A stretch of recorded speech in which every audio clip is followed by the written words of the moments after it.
Hello hello hello बेटा, I am audible? I am audible?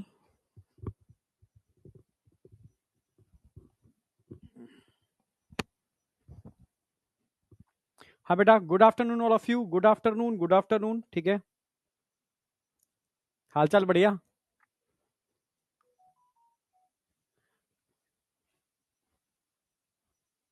Sir lecture 4 5 6 lecture upload क्यों नहीं है?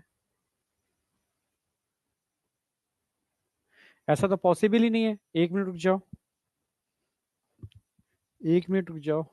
ऐसा पॉसिबल नहीं है। मैं अभी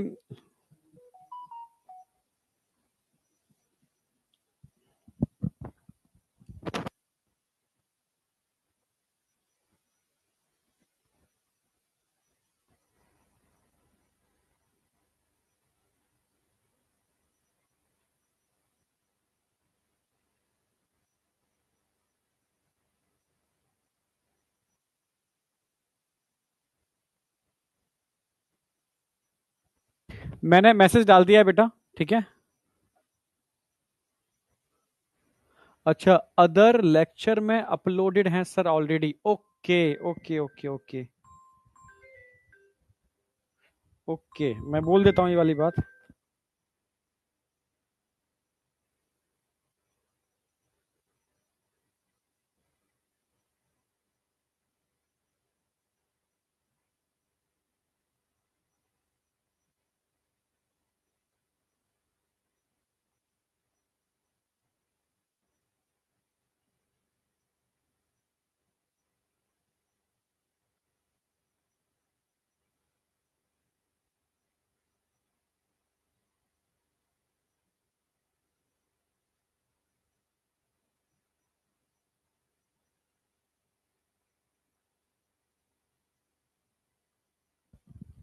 ठीक है, मैंने डाल दिया है। ठीक है,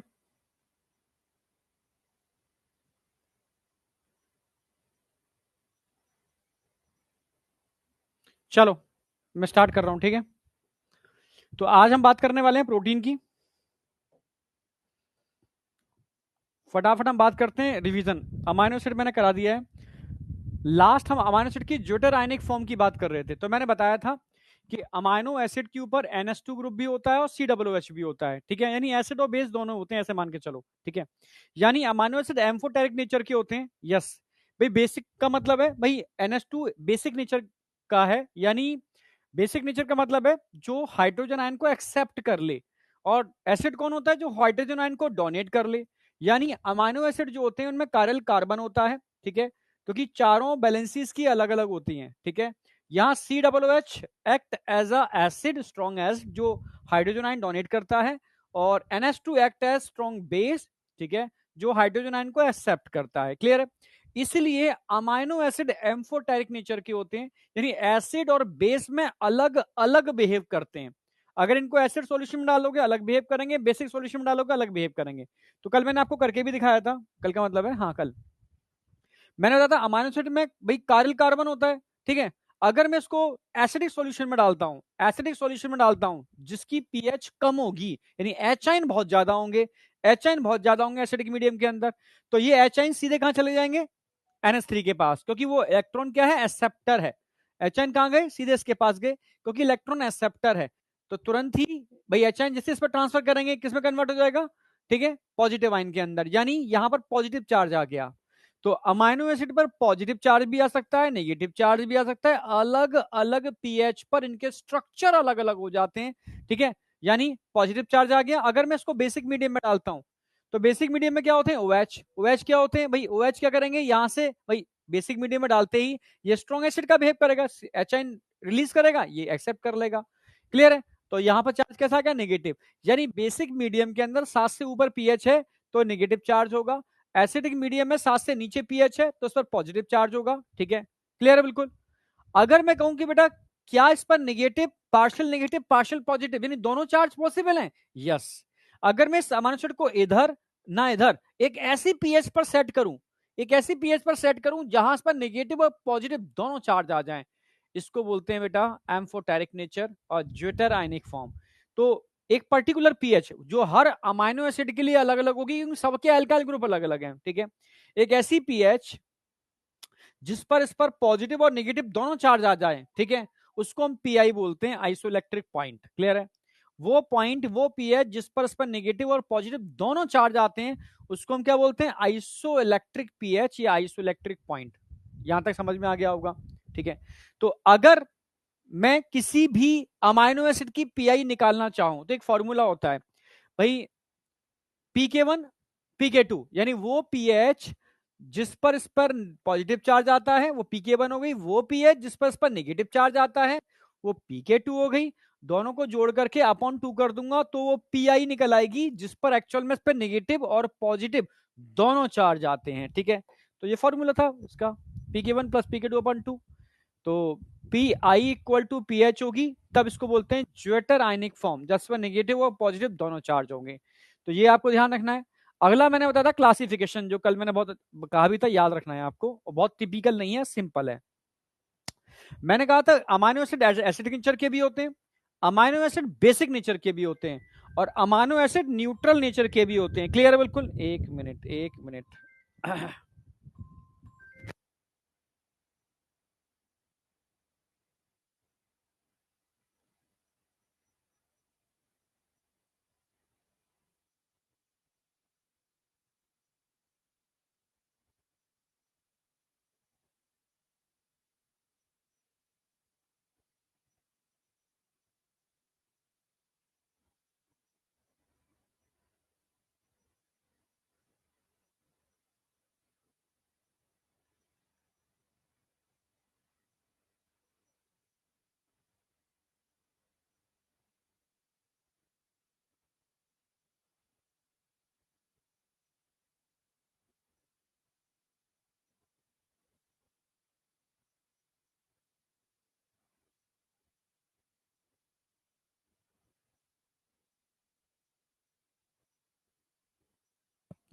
हाँ, ठीक है। तो यहां तक क्लियर था? बिल्कुल। यानी अगर मैं क्लासिफिकेशन की बात करूं, अमाइनो एसिड पर भाई एसिडिक नेचर के भी होते हैं, बेसिक नेचर के भी होते हैं, न्यूट्रल भी होते हैं। एसिड कब होगा? अगर मैं तुमसे कहूं एक अमाइनो एसिड में एक COOH तो होता ही है, और एल्काइल ग्रुप के अंदर और एडिशनल COOH ग्रुप हैं जो NH2 से ज्यादा हैं टोटल नंबर, तो वो कैसा होगा? एसिडिक नेचर का होगा, यानी COOH ज्यादा होंगे NH2 से। हाँ, अगर NH2 ज्यादा है COOH से, यानी एल्काइल ग्रुप में NH2 ज्यादा है, सिंपल सी बात है, ठीक है। तो नो डाउट ये बेसिक नेचर के हो जाएंगे, और न्यूट्रल का मतलब है दोनों बराबर होंगे। फिर मैंने बताया भी था जो एसिडिक नेचर के उन पर नेगेटिव चार्ज होगा। चार्ज है मतलब पोलरिटी है, पोलरिटी मतलब वाटर सोल्युबल है, मतलब हाइड्रोफिलिक है। हाँ, चार्ज यहाँ पॉजिटिव होगा, चार्ज है मतलब पोलर है, वाटर सोल्युबल है, हाइड्रोफिलिक है। हाँ, यहाँ कोई चार्ज नहीं होगा तो नॉन पोलर होंगे, वाटर इंसॉल्युबल होंगे, हाइड्रोफोबिक नेचर के होंगे। ये ध्यान रखना आपको, ठीक है। और मैंने बताया भी था सॉल्युबल क्यों है भाई, क्योंकि सॉल्युबल किसके अंदर? मैं वाटर की बात कर रहा हूं। वाटर का अगर नेचर देखोगे भाई, आयोनिक नेचर का होता है, ठीक है। क्लियर है? यहाँ पार्शियल नेगेटिव और पार्शियल पॉजिटिव चार्ज होता है यहाँ पर ऑलरेडी, ठीक है। समझ रहे हो? हाँ। फिर इसके अंदर आप जानते हो नेगेटिव चार्ज भी डिसॉल्व हो जाएगा, पॉजिटिव चार्ज भी डिसॉल्व हो जाएगा, पर न्यूट्रल वाला वाटर के अंदर डिसॉल्व नहीं होगा, इसलिए हाइड्रोफोबिक नेचर का होगा। यहां सिर्फ दो अमाइनो एसिड के एग्जांपल याद रखने हैं आपको, ग्लूटामिक एसिड और एस्पार्टिक एसिड। इसमें 5 कार्बन होते हैं, इसमें 4 कार्बन होते हैं। Glutamic acid and aspartic acid याद रहेगा। बेसिक में सिर्फ 3 ही बताए थे मैंने, ठीक है। लाइसिन, हिस्टिडिन और आर्जिनिन। लाइसिन में 2 होंगे, हिस्टिडिन में 3 होंगे नाइट्रोजन, और आर्जिनिन के अंदर 4 नाइट्रोजन होंगे। याद रहेगा लाइसिन, हिस्टिडिन, आर्जिनिन, क्योंकि हम साइटोलॉजी और उधर हम मॉलिक्यूलर बायोलॉजी में, ठीक है, जब डीएनए का स्ट्रक्चर पढ़ाते हैं या तो स्टोन प्रोटीन के बारे में बताते हैं, वहां भी इनका जिक्र होता है, ठीक है। और अगर मैं न्यूट्रल की बात करता हूं तो मैंने ट्रिक से याद कराया था, बहुत ट्रिक से। ग्लाइसिन तो आपको याद रहेगा ही, glycine, alanine, valine, glycine, alanine, valine, ठीक है, 3 याद हो गए। फिर leucine and isoleucine, glycine, alanine, valine, फिर ल्यूसिन एंड आइसोल्यूसिन, ये मैच कर रहे हैं एकदम। ग्लाइसिन से स्टार्ट करेंगे, याद ही रहेगा, ठीक है। एलिनिन और वैलीन सेंटर में आएगा, तो glycine, alanine, valine, leucine, isoleucine, ये सब क्या हो गए? न्यूट्रल नेचर के हो गए। तो ये तो क्लासिफिकेशन आपको याद रहेगा। इसके अलावा मैं तुमसे पूछूं सल्फर कंटेनिंग अमाइनो एसिड कौन कौन से होते हैं? 2 मत भूल जाना, सिस्टीन, सिस्टाइन ये तो बहुत पूछे जाते हैं, और मिथ्योनिन आपको याद रहेगा ही, ठीक है। सिस्टीन और सिस्टाइन और मिथ्योनिन आपको याद रहेगा ही, ये सल्फर कंटेनिंग अमाइनो एसिड होते हैं। क्लियर है बिल्कुल, ठीक है। अगला जाओ aromatic amino acid. Aromatic amino acid वो अमाइनो एसिड होते हैं जो यूवी लाइट को एब्जॉर्ब कर लें, ठीक है। जो यूवी लाइट को एब्जॉर्ब कर ले वो एरोमेटिक अमाइनो एसिड है, जैसे phenyl alanine tyrosine tryptophan. Phenyl alanine tyrosine tryptophan, फिर मैंने बताया फिनाइल एलेनिन और टायरोसिन के अंदर एक बेंजीन रिंग होती है। ट्रिप्टोफान की बात करता हूं, ठीक है, तो मैंने बताया भी था फिनाइल एलेनिन नहीं टायरोसिन एंड ट्रिप्टोफान के अंदर। क्लियर है, क्लियर बिल्कुल, हाँ। और अगर मैं इसकी बात करता हूं फिनाइल एलेनिन की, हाँ ट्रिप्टोफान, ठीक है, ट्रिप्टोफान। फिनाइल एलेनिन के अंदर एक सिंगल बेंजीन रिंग होगी, ठीक है, यहां भी सिंगल बेंजीन रिंग होगी, पर यहां पर एक पेंटा रिंग होती है और एक हेक्सा रिंग होती है। एक पेंटा रिंग देखने को मिलेगी और एक हेक्सा रिंग भी यहां देखने को मिलेगी, ठीक है, पेंटा हेक्सा ट्रिप्टोफान के अंदर। तो जहां पर बेंजीन रिंग होंगी, ठीक है, साइक्लिक स्ट्रक्चर होंगे, तो समझ जाना वो एरोमेटिक अमाइनो एसिड है। तो ये थोड़ी सी प्रॉपर्टी है, आपको याद रखनी पड़ेगी। अगर मैं टायरोसिन की बात करता हूं, तो जब थायरोसिन पढ़ाया तब भी मैंने बताया था डोपामाइन, एलेनिन, डोपामाइन और एड्रेनलिन और एड्रेनलिन के अंदर भी और मेलेटोनिन के अंदर भी, ठीक है, आपका कौन होता है, टायरोसिन होता है। हाँ, ट्रिप्टोफान की बात करता हूं तो ऑक्सिन के अंदर, सेरोटोनिन के अंदर, और एक मैंने विटामिन विटामिन 4 नियासिन भी बताया था, इसके अंदर भी ट्रिप्टोफान होता है।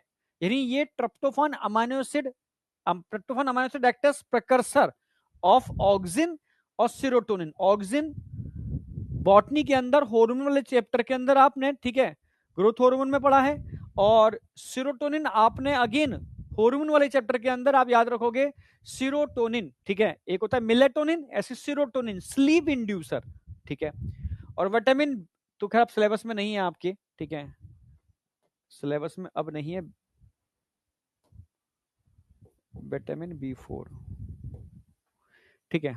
तो इनके अंदर भी क्या होता है आपका ट्रिप्टोफान अमाइनो एसिड, तो याद रखना है आपको, ठीक है। अब बात करते हैं इमीनो। इमीनो का मतलब है NH2, अमाइनो का मतलब है NH3। नॉर्मल अमाइनो एसिड के अंदर NH3 होता है, पर इमीनो ग्रुप प्रोलीन के अंदर देखने को मिलता है, ठीक है, ओनली प्रोलीन ध्यान रखना, ठीक है। तो यहां पर CH2 CH2 CH2 और NH, तो ये 3 बैलेंसी होगी, ठीक है।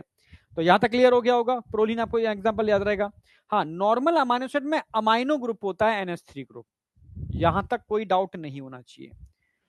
अगर मैं एमाइड की बात करता हूं, अगर मैं एमाइड की बात करता हूं, एमाइड में मैंने बताया था extra COOH of acidic amino acid, ठीक है, रिएक्ट विद NH3।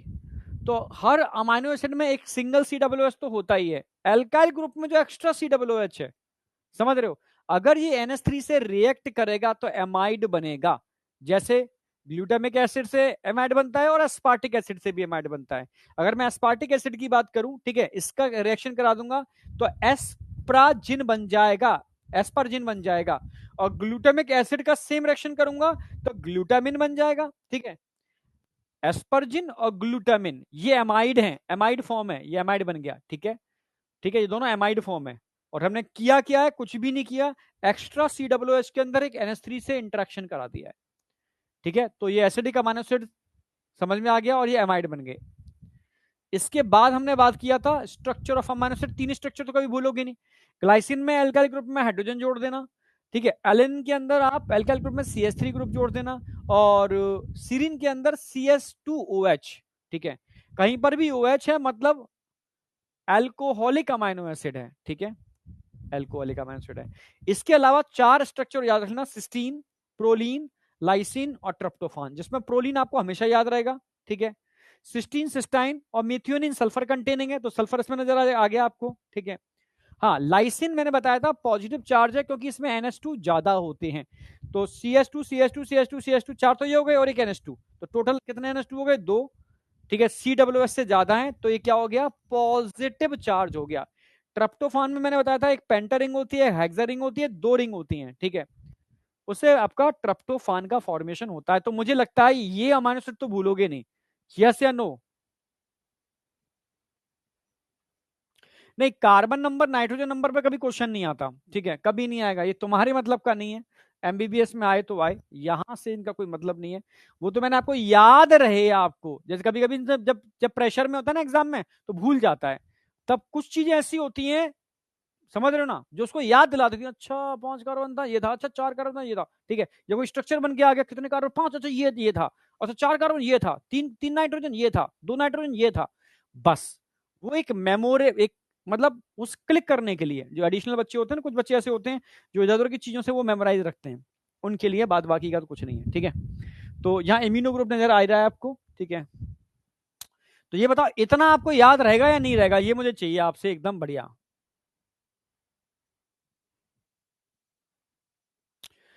देखो ओनली 7 का याद करना है नीट के हिसाब से। सारे याद कर लो, बेस्ट, सारे याद कर लो तो बेस्ट। 99 मतलब मिला करके इनसे ही क्वेश्चन आएगा।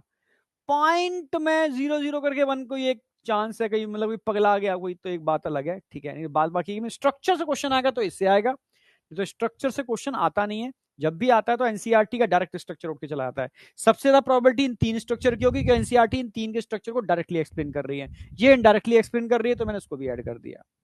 चलो, अब कुछ रोल बताए थे मैंने, जैसे टायरोसिन, ट्रिप्टोफान, ये तो बता चुका हूं मैं आपको। ग्लूटामिक एसिड, गाबा न्यूरोट्रांसमीटर बनता है, ठीक है। हिस्टिडीन से हिस्टामिन बनता है जो मास्ट सेल बेसोफिल से निकलता है। ग्लाइसिन से मैंने बताया था आपको, ठीक है, पोरफिरिन रिंग ऑफ हीमोग्लोबिन, हीमोग्लोबिन के अंदर पोरफारिन रिंग होती है ना, वो ग्लाइसिन से बनती है। तो इतना मैंने आपको करा दिया, नहीं यहां पर अमाइनो एसिड का मैंने एंड करा दिया, ठीक है। बच्चों को अगर क्यूरियोसिटी होती है सारे स्ट्रक्चर, तो कल मैंने स्लाइड लगा दी थी आपको, वो स्ट्रक्चर देख सकते हो, ठीक है। मेरे हिसाब से इससे बाहर ना कभी गया है ना जाएगा, और एक्चुअल में एनसीईआरटी में अमाइनो एसिड में ज्यादा कुछ है ही नहीं, वो कल मैंने एनसीईआरटी आपको करा दी थी, ठीक है। आज हम स्टार्ट करने वाले हैं बेटा प्रोटीन, ठीक है। प्रोटीन क्या है? It is a protein or polypeptide, they are linear structure of amino acid linked by peptide bond, ठीक है। तो it is a polymer. Protein homopolymer है, हेट्रोपॉलीमर है? ये हेट्रोपॉलीमर है, प्रोटीन हेट्रोपॉलीमर है, जहां पेप्टाइड बॉन्ड होता है।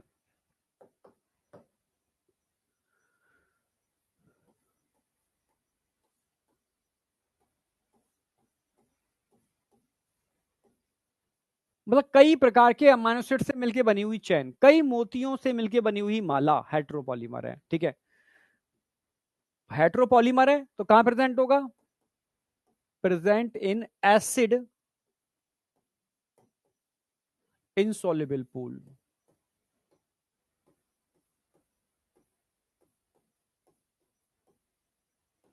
एसिड इनसॉल्युबल पूल में प्रेजेंट होगा, मतलब मैक्रोमोलिक्यूल है।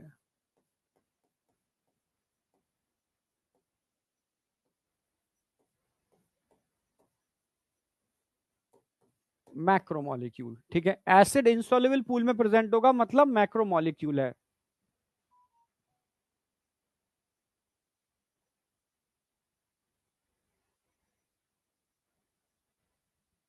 अरे रिजल्ट डिस्कशन, तुमने सही कहा, रिजल्ट तो मेरे पास आ गया है, मैं बता देता हूं। मैंने स्लाइड नहीं लगाई है, मैं बता देता हूं आज, ठीक है। रिजल्ट तो मेरे पास आ गया है, बिल्कुल सही।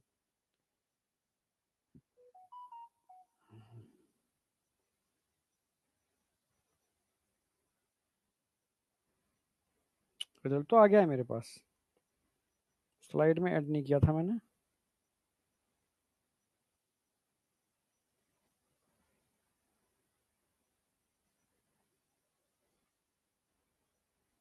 हम्म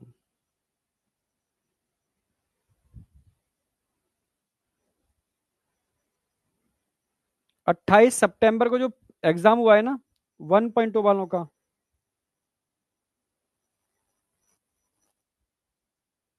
कुणाल ग्वाली नंबर 1 पर है भाई, ठीक है। कुणाल के जो नंबर हैं 331 हैं। आदित्य शुक्ला नंबर बेटा, शुक्ला के नंबर हैं 308, ठीक है। आशी पांडे, आशी पांडे, आशी पांडे के नंबर हैं 305, सही है यार। मोहित पांडे, भाई मोहित पांडे के नंबर भी 300 कुछ हैं भाई। हाँ 303 नंबर है मोहित पांडे के। यस। वर्षा, वर्षा नंबर 5 पर है, वर्षा नंबर 5 पर है और वर्षा के नंबर हैं, हाँ 300 से कम है, 296, 296 वर्षा के। ठीक है, और वर्षा के बाद आ जाओ नुल, NULL, ठीक है, नल जो भी है, ठीक है। इसके नंबर हैं 293। चलो ठीक है। फिर है देव, देव नंबर 7 पर है और देव के नंबर हैं अगेन 293। और खुशी, बेटा खुशी 8वें नंबर पे पहुंच गई तू, ठीक है, पर है बहुत अच्छी बात है, ठीक है। खुशी के नंबर 290। पूजा गुप्ता, पूजा गुप्ता के नंबर हैं 276 और आश्विन के नंबर है 271। क्लियर है बिल्कुल।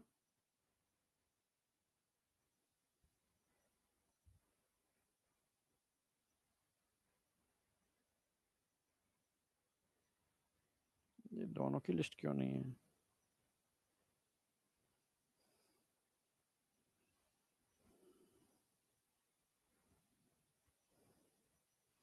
अच्छा ये 2.0 के बताया, 1.0 की मैं बात कर ले रहा हूँ, अब 1.0 की बात आएगी। अच्छा पहले 2.0 की है, ठीक है। हाँ तभी मैंने कहा ऐसे बच्चों का नाम क्यों नहीं आया, ठीक है। आ चुकी नंबर 4 पर है इस बार, अविनाश नंबर 1, ठीक है। हाँ, आकृति कुमारी सिंह नंबर 2, सुरेंद्र लोधा नंबर 3 पर है, आ चुकी नंबर 4 पर है, यश नंबर 5 पर है, अनिकेत नंबर 6 पर है, सुप्रिया यादव नंबर 7 पर है, ठीक है। प्राची नंबर 8 पर है, गोपी नंबर 9 पर है। गोपी तू एक पर आता था भाई। हाँ चलो कोई नहीं। सुरजीत चौधरी नंबर 10 पर है, बहुत बढ़िया बहुत बढ़िया। और इन बच्चों के नंबर ठीक है यार, 1.2 अच्छा कर रहा है, 337 से लेकर के, ठीक है, लगभग सारे बच्चे 300 की रेंज में है, एक्सेप्ट सुरजीत। सुरजीत 296 यार, 1.2 नो डाउट अच्छा कर रहा है, ठीक है, 1.2 शुरू से ही अच्छा कर रहा है, ठीक है। 1.2 के मार्क्स भी कंपेटिटिव बेटर रहते हैं, ठीक है। 2.0 में नो डाउट कुछ बच्चे बहुत अच्छा कर रहे हैं, पर कुछ बच्चे ठीक है कर रहे हैं, पर कंपेटिटिव 1.0 थोड़ा डाउन कर रहे हैं बस। नेक्स्ट टेस्ट बेटा संडे को है, मेजर है। तो मेजर का मतलब करंट टॉपिक और एक पास्ट टॉपिक। करंट का मतलब है कंप्लीट कार्बोहाइड्रेट, स्टार्टिंग वाला पूरा part, primary secondary metabolite, complete carbohydrate बता दूं मैं, ठीक है, पूरा कार्बोहाइड्रेट, ठीक है, तक कार्बोहाइड्रेट तक सारा। अच्छा अमाइनो एसिड वैसे हो चुके हैं आपके, ठीक है।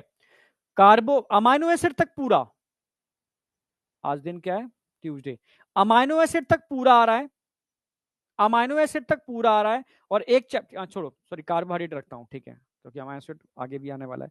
कार्बोहाइड्रेट तक पूरा आ रहा है आपका, पूरा secondary primary secondary metabolites carbohydrate, और लास्ट का जो चैप्टर का निकल के गया है वो, ठीक है, यानी केमिकल कोऑर्डिनेशन इंटीग्रेशन। इतना तैयार रहना जूलॉजी में, और बाद बाकी का सिलेबस में आपको अपडेट कर दूंगा, ठीक है। तो प्रोटीन क्या है, हेट्रोपॉलीमर है, ठीक है। अब पेप्टाइड बॉन्ड, अब पेप्टाइड बॉन्ड की बात आती है, तो एक सिंगल अमीनो एसिड का स्ट्रक्चर बना रहा हूं मैं, उससे आपको आइडिया लग जाएगा। अगर मैं बेटा, कार्बन है समझना, अल्फा कार्बन होगा, कौन सा कार्बन होगा, अल्फा कार्बन होगा, ऊपर हाइड्रोजन बॉन्ड होगा, नीचे अल्काइल ग्रुप होगा, तो यहां पर COOH, तो यहां पर क्या होगा, NH2, NH2। ऐसे ही दूसरा अमीनो एसिड है, ठीक है, अगेन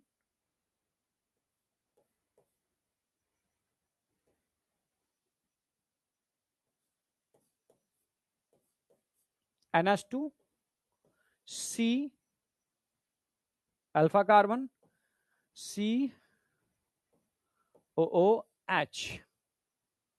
क्लियर बिल्कुल। तो अगर मैं तुमसे कहूं बेटा कि यहां से COH गया, यहां से H गया और यहां इनके बीच में एक बॉन्ड बनेगा। कौन सा बॉन्ड बोलेंगे इसको? Peptide bond.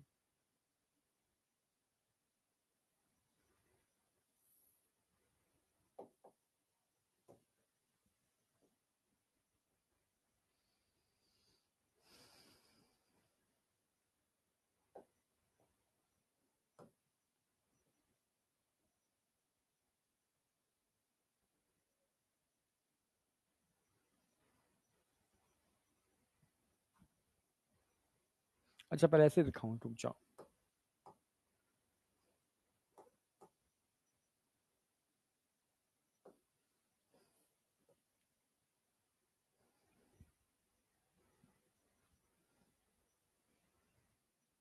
देखो दो अमीनो एसिड हैं अलग अलग, इनके बीच में अगर पेप्टाइड बॉन्ड बनाना हो तो कैसे बनेगा आपके सामने, ठीक है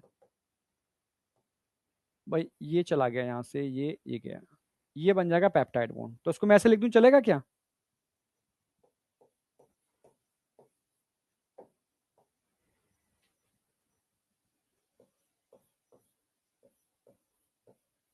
NH2 C hydrogen bond, alkyl group, again carbon, double bond oxygen ऊपर कर दूं, चलेगा, कोई दिक्कत नहीं होगी।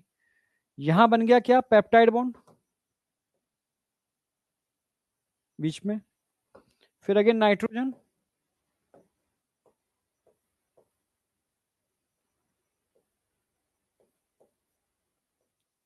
कार्बन,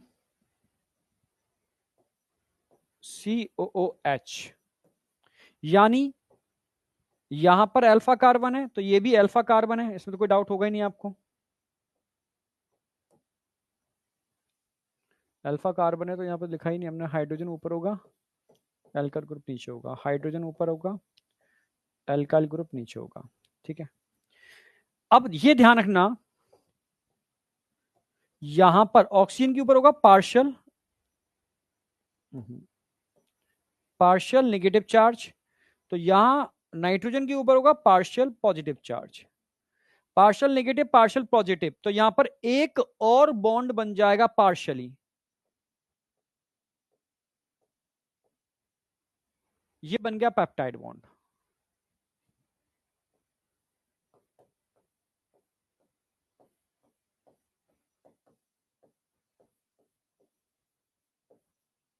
कोवैलेंट बॉन्ड होता है।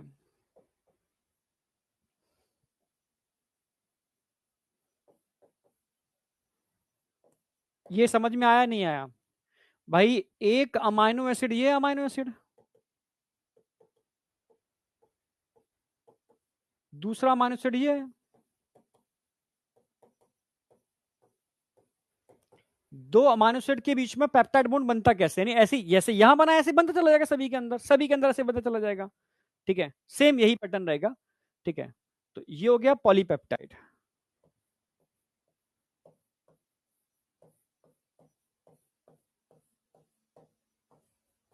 तो ऐसी पॉलीपेप्टाइड चेन बन जाएगी।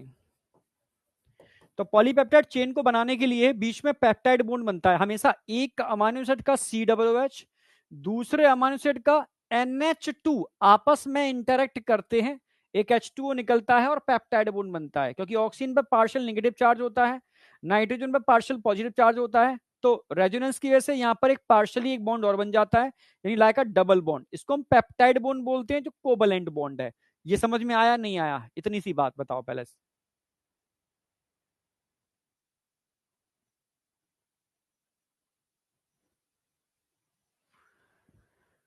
यहां तक समझ में आया नहीं आया?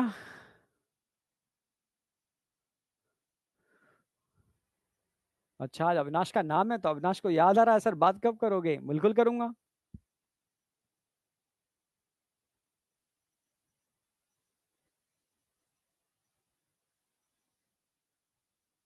नीट एडवांस के मैं सारे क्वेश्चन कराऊंगा, ठीक है।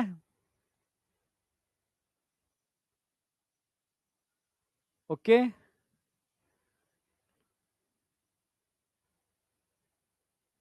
हाँ, टेलीग्राम चैनल पर डाल दूंगा मैं स्लाइड, बिल्कुल। क्लास की स्लाइड टेलीग्राम चैनल पर डाल दूंगा, टेंशन मत करो, ठीक है।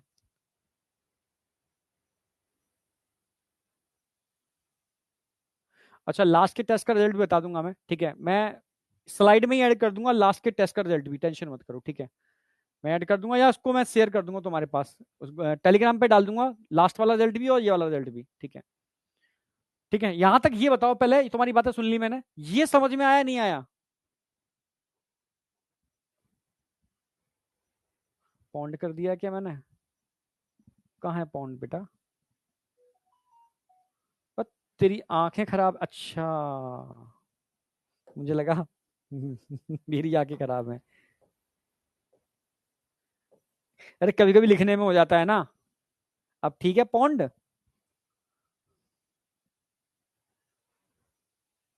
हाँ आशीष भाई, मेरे छोटे भाई का नाम भी आशीष ही है, ठीक है। चलो, बॉन्ड क्लियर है बिल्कुल। तो ये बताओ समझ में आया नहीं आया भाई? इस तरीके से आप सारे अमीनो एसिड को जोड़ते जाओगे, ठीक है। अब हर पॉलीपेप्टाइड के दो छोर होते हैं, इसको बोलते हैं एन टर्मिनस। एन टर्मिनस, समझना मेरी बात, एन।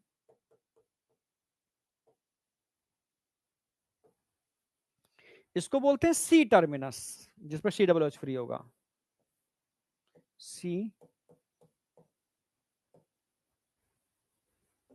टर्मिनस। अब मैं बहुत इंपॉर्टेंट बात बताने वाला हूं, ठीक है।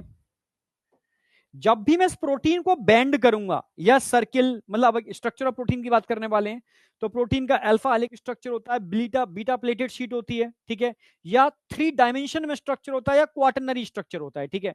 मैं उन सबकी बात करूंगा तो उसमें इसमें प्रोटीन को क्या करना होता है? बेंड करना होता है। मान लो ये लीड पड़ी हुई है मेरे पास, तो प्रोटीन की क्या होती है? 3 डायमेंशन में बेंडिंग्स होती हैं। प्रोटीन की 3 डायमेंशन में इस तरीके से बेंडिंग्स होती हैं, समझने की कोशिश करना। प्रोटीन की इस तरीके से 3 डायमेंशन में फोल्डिंग्स होती हैं, बेंडिंग्स होती हैं, जिससे प्रोटीन्स बनती हैं इस तरीके से। तुम देख पा रहे हो क्या? ब्लैक ब्लैक दिख रहा है? अब देखो मेरे चेहरे के सामने, प्रोटीन की इस तरीके से बेंडिंग्स होती हैं, समझ रहे हो ना मेरी बात? 3 डायमेंशन में। तो उसके लिए इस पॉलीपेप्टाइड को क्या होना होता है? बेंड होना होता है। मैं तुमसे कहूं कि यहां से क्या बेंडिंग पॉसिबल है? जहां पर दो बॉन्ड होंगे वहां से बेंडिंग पॉसिबल है। जैसे एक मार्कर और चाहिए मुझे, चलो पेन है। समझो, जहां पर अगर मैं दो बॉन्ड इस तरीके से बना दूं, क्या यहां से मैं फोल्डिंग कर सकता हूं? यस या नो? नो। ये कौन है?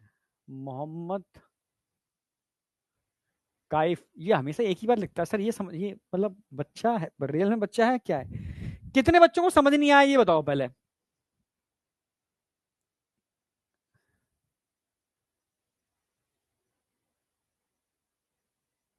कितने बच्चों को समझ नहीं आया?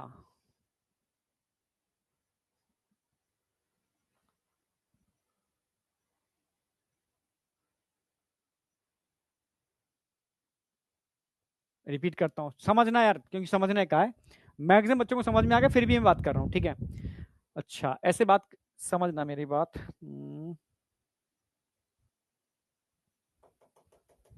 हटाते हैं इसको। अभी तो इतनी सी बात बताई है मैंने कि एक अमाइनो एसिड है, ये दूसरा अमाइनो एसिड है, दो अमाइनो एसिड को जोड़ोगे, ठीक है, तो एक H2O निकल गया, निकाल दिया मैंने एक H2O, निकाल दिया H2O। H2O निकालने के बाद ये कौन सा बॉन्ड बन गया? पेप्टाइड बॉन्ड बन गया, ठीक है। इस कार्बन से ऑक्सीजन है, ये ऑक्सीजन जोड़ दिया मैंने। इसका नाइट्रोजन निकल गया, H2O निकल गया, ये ना हाइड्रोजन है, हाइड्रोजन जोड़ दिया मैंने। आप जानते हो ऑक्सीजन पर पार्शियली नेगेटिव चार्ज होता है और नाइट्रोजन पर पार्शियली पॉजिटिव चार्ज होता है। और जब पार्शियली चार्ज होता है, आप समझ रहे हो, पार्शियल ही चार्ज होता है, तो रेजोनेंस कंडीशन स्टेबल हो जाती है, यानी इनके बीच में एक रेजोनेंस कंडीशन स्टेबल हो जाएगी, यानी एक बॉन्ड और बन जाएगा, ठीक है। पार्शियली डबल बॉन्ड कंडीशन आ जाती है, यहां पर एक बॉन्ड और यहां बन जाएगा, डबल बॉन्ड कंडीशन आ जाएगी, ठीक है, प्रोटीन के अंदर। ये बात समझ में आई है नहीं आई? ठीक है, क्योंकि मैं अब दो चीजें बताने वाला हूं यहां पर, दो सेपरेट चीजें जो, क्योंकि अब इसके बाद हम डायग्राम की बात करेंगे, स्ट्रक्चर की बात करेंगे, secondary structure, tertiary structure, quaternary structure, तो उसमें ये चीज बहुत इंपॉर्टेंट रोल प्ले करती है, तो समझनी जरूरी है, ठीक है। तो पार्शियली नेगेटिव, पार्शियली पॉजिटिव, तो यहां पर क्या बन गया? एक बॉन्ड बन गया, एक एडिशनल बॉन्ड बन गया, ठीक है। तो यहां पर पेप्टाइड बॉन्ड डबल बॉन्ड की फॉर्म में होता है, और जहां डबल बॉन्ड हो वहां से बेंडिंग पॉसिबल नहीं है, ठीक है। बेंडिंग वहां से होगी जहां सिंगल बॉन्ड होगा, क्लियर बिल्कुल। तो बॉन्ड, अगर हम बेंडिंग की बात करेंगे तो यहां से बेंडिंग हो सकती है प्रोटीन की, यहां से बेंडिंग हो सकती है प्रोटीन की, पर जहां से पेप्टाइड बॉन्ड है वहां से बेंडिंग नहीं हो सकती। ये बताओ, इतनी बात समझ में आई या नहीं आई?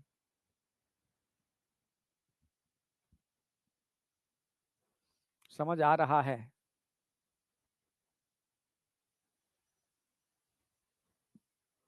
मोहम्मद काइफ, मैं बच्चा ही हूँ, 17 साल का अभी। कोई नहीं, तू बच्चा ही सही, ठीक है, तुझे मैच्योर कर देंगे। आने दे अभी रिप्रोडक्शन चैप्टर, तब तक तू मैच्योर हो जाएगा, ठीक है। बस बहुत जल्दी हम आने वाले हैं इस चैप्टर के ऊपर। जिस दिन ये चैप्टर चालू हो जाएगा उस दिन काइफ मैच्योर हो जाएगा, अभी बच्चा है ना। तब तक तुझे बच्चा ही रखूंगा, टेंशन मत कर, ठीक है, तुझे कुछ नहीं कहूंगा, तेरी हर बात सुनूंगा। पर जैसे ही वो चैप्टर आ जाएगा तब तक मुझे पता है तू अपने आप मैच्योर हो जाएगा। सही बोला गलत बोला मैंने? हाँ, तभी तो गवर्नमेंट ने भी उस चैप्टर को 12th के सिलेबस की स्टार्टिंग में डाला, 11th में नहीं डाला। 11th तक मान के चलते हैं तुम बच्चे ही हो अभी, समझ रहे हो? हाँ, तो चाहे तुम 16 के हो, चाहे तुम 17 के हो, चाहे तुम 22 के हो, चाहे 25 के हो, मैं मान के चल रहा हूँ तुम सब बच्चे हो, जब तक हम 11th का सिलेबस करा रहे हैं। जिस दिन 12 चालू करूंगा उस दिन मैं मान लूंगा तुम मैच्योर हो गए, ठीक है। हाँ, ह्यूमन रिप्रोडक्शन। तो ये बता दो मेरे भाई, इतनी सी बात समझ में आई? पेप्टाइड बॉन्ड कैसे बनता है? जी आई। चलो, बस पेप्टाइड बॉन्ड वाली बात समझ में आ गई। अब मैं इस डायग्राम को थोड़ा अलग तरीके से रिप्रेजेंट कर रहा हूं, और भी चीजें उसमें ऐड हो जाएंगी। अच्छा,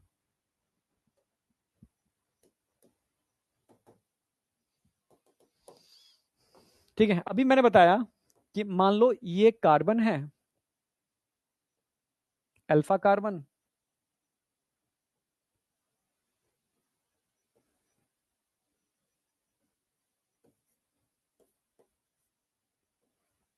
COOH में इसको डबल बॉन्ड O कर दूं, चलेगा क्या? इसको NH2 ही छोड़ देता हूं। अभी बताया था मैंने, यहां कौन सा बॉन्ड बन चुका है? पेप्टाइड बॉन्ड बन चुका है।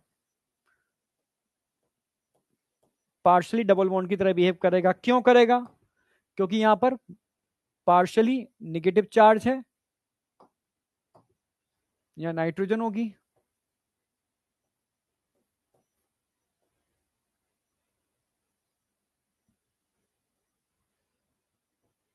अल्फा कार्बन आ गया, COOH आ गया। तो नाइट्रोजन पर पार्शली पॉजिटिव चार्ज होगा, ये भी आप समझते ही हो, इसलिए यहां पर रेजोनेंस वाला स्ट्रक्चर मेंटेन हो जाएगा। यहां से कभी प्रोटीन बेंड नहीं करती, ठीक है। यहां से बेंडिंग होगी, ये अल्फा कार्बन है, ध्यान रखना, ये अल्फा कार्बन, हमेशा अल्फा कार्बन और कार्बन के बीच में बेंडिंग होगी, या अल्फा कार्बन और, ठीक है, नाइट्रोजन के बीच में बेंडिंग होगी, और कहीं से बेंडिंग होगी नहीं। इसको अगर मैं फोल्ड करूंगा तो यहां से फोल्ड नहीं होगा, यहां से फोल्ड होगा या यहां से फोल्ड होगा। यहां से जो एंगल बनता है, समझना, यहां से जो एंगल बनता है, एक होता है फाई एंगल, जानते हो फाई और शाई? कितनों को पता है? हाँ, एक होता है फाई और एक होता है शाई। अगर मैं शाई की बात करता हूं, येलो हो जाएगा, शाई, और यहां पर होगा फाई, समझते हो? यानी जब मैं अभी स्ट्रक्चर बनाऊंगा, secondary structure, tertiary structure, quaternary structure, तो ये पॉलीपेप्टाइड बेंड करेगी, तो बेंडिंग हमेशा ये इसके बीच में होगी, ठीक है। ये जो एंगल होता है, ये जो एंगल होता है बेटा, प्लस माइनस 180 हो सकता है, यानी 180 इधर घूम सकता है या 180 इधर घूम सकता है, ठीक है। ऐसे ही मैं इसकी बात करूंगा शाई की, ये भी प्लस माइनस उधर या इधर 180 एंगल पर होगा, इस पर होगा। अब बताओ, इतनी बात समझ में आई या नहीं आई? ये आनी चाहिए, ठीक है। साफ थोड़ा और लिखूं इसको, अलग करना। ये जो एंगल होगा, ये जो एंगल होगा प्लस माइनस 180 होगा, ये जो एंगल होगा ये भी प्लस माइनस 180 होगा, ठीक है, इसको शाई बोलते हैं, इसको फाई बोलते हैं। अब क्वेश्चन आएगा शाई जो एंगल होता है वो किस किस के बीच में मिलता है और फाई किस किस के बीच में मिलता है। तो ध्यान रखना है आपको, शाई प्रेजेंट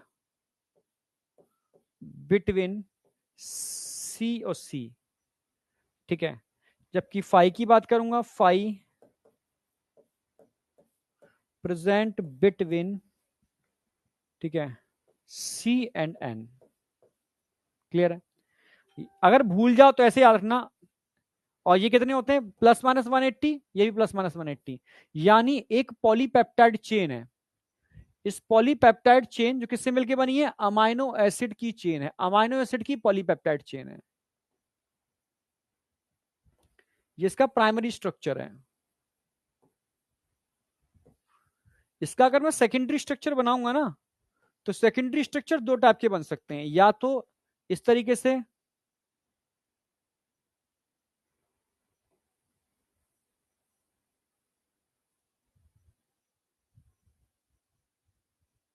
अल्फा हेलिक्स बनेगा, या इस तरीके से बीटा प्लेटेड शीट बनेगा। आगे आगे बताऊंगा ये तो मैं डिटेल में, ये आपस में जुड़े होंगे। यानी दोनों के केस में प्रोटीन की क्या हो रही है, बैंडिंग हो रही है। या क्वाटनरी स्ट्रक्चर बनेगा, वो थ्री डायमेंशन में बनेगा, 3D स्ट्रक्चर बनेगा, 3D। तो इन सारे स्ट्रक्चर में देखोगे इस पॉलीपेप्टाइड की क्या हो रही है, बैंडिंग हो रही है, फोल्डिंग्स हो रही हैं। तो ये फोल्डिंग्स ध्यान रखना कभी भी पेप्टाइड बॉन्ड से नहीं होती, ये पेप्टाइड बॉन्ड है, ये पेप्टाइड है।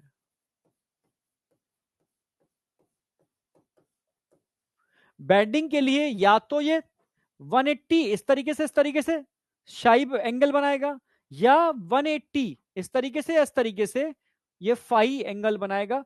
फाई हमेशा नाइट्रोजन और कार्बन के बीच में बनता है, और साई हमेशा कार्बन और कार्बन के बीच में बनता है, अल्फा कार्बन और कार्बन के बीच में, ठीक है। सी सी साई, सी सी साई, सी एन फाई, सी सी साई याद रहता है बच्चों को, साई और फाई। क्लियर है बिल्कुल। और हमेशा ध्यान रखना है ये जो टर्मिनस होगा, ये टर्मिनस जो होगा इसको बोलेंगे हम सी टर्मिनस। टर्मिनस का मतलब छोर, सी टर्मिनस। और हमेशा ये जो टर्मिनस होगा ये होगा एन टर्मिनस। क्या होगा, एन टर्मिनस, एन टर्मिनस। इसमें समझ में आया, सी टर्मिनस क्या होता है, एन टर्मिनस क्या होता है, सी छोर एन छोर, ठीक है। ये डाइजेशन में तो हम बहुत इंपॉर्टेंट पढ़ाते थे जब डाइजेशन सिलेबस में, तब तो है ही नहीं कि भाई प्रोटीन डाइजेस्टिव एंजाइम कई टाइप के होते हैं। कोई protein digestive enzyme N terminus से कट करता है प्रोटीन को, कोई सी टर्मिनस से कट करता है। यानी प्रोटीन के दो छोर होते हैं, एन छोर सी छोर। जहां पर NH2 फ्री है वो एन छोर है, जहां COOH फ्री है वो सी छोर है। हमेशा दो अमाइनो एसिड के बीच में जो बॉन्ड बनेगा उसको पेप्टाइड बॉन्ड बोलेंगे। ये पार्शियली डबल बॉन्ड होता है। क्यों होता है सर, क्योंकि यहाँ पार्शियली नेगेटिव और पार्शियली पॉजिटिव चार्ज होता है, ठीक है। तो एक बॉन्ड जो बनता है वो रेजोनेंस की वजह से बनता है। पेप्टाइड बॉन्ड कोवलेंट बॉन्ड होता है, आप जानते ही हो, ठीक है। कार्बन कार्बन के बीच में जो एंगल बनता है वो शाई होता है।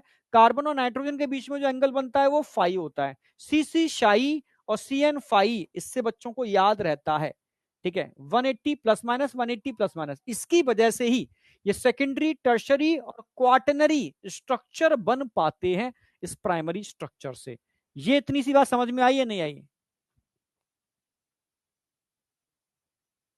मोती वाला नहीं आया? अरे मोती तो अभी आगे कराऊंगा, ये तो स्ट्रक्चर अभी आएंगे, ठीक है।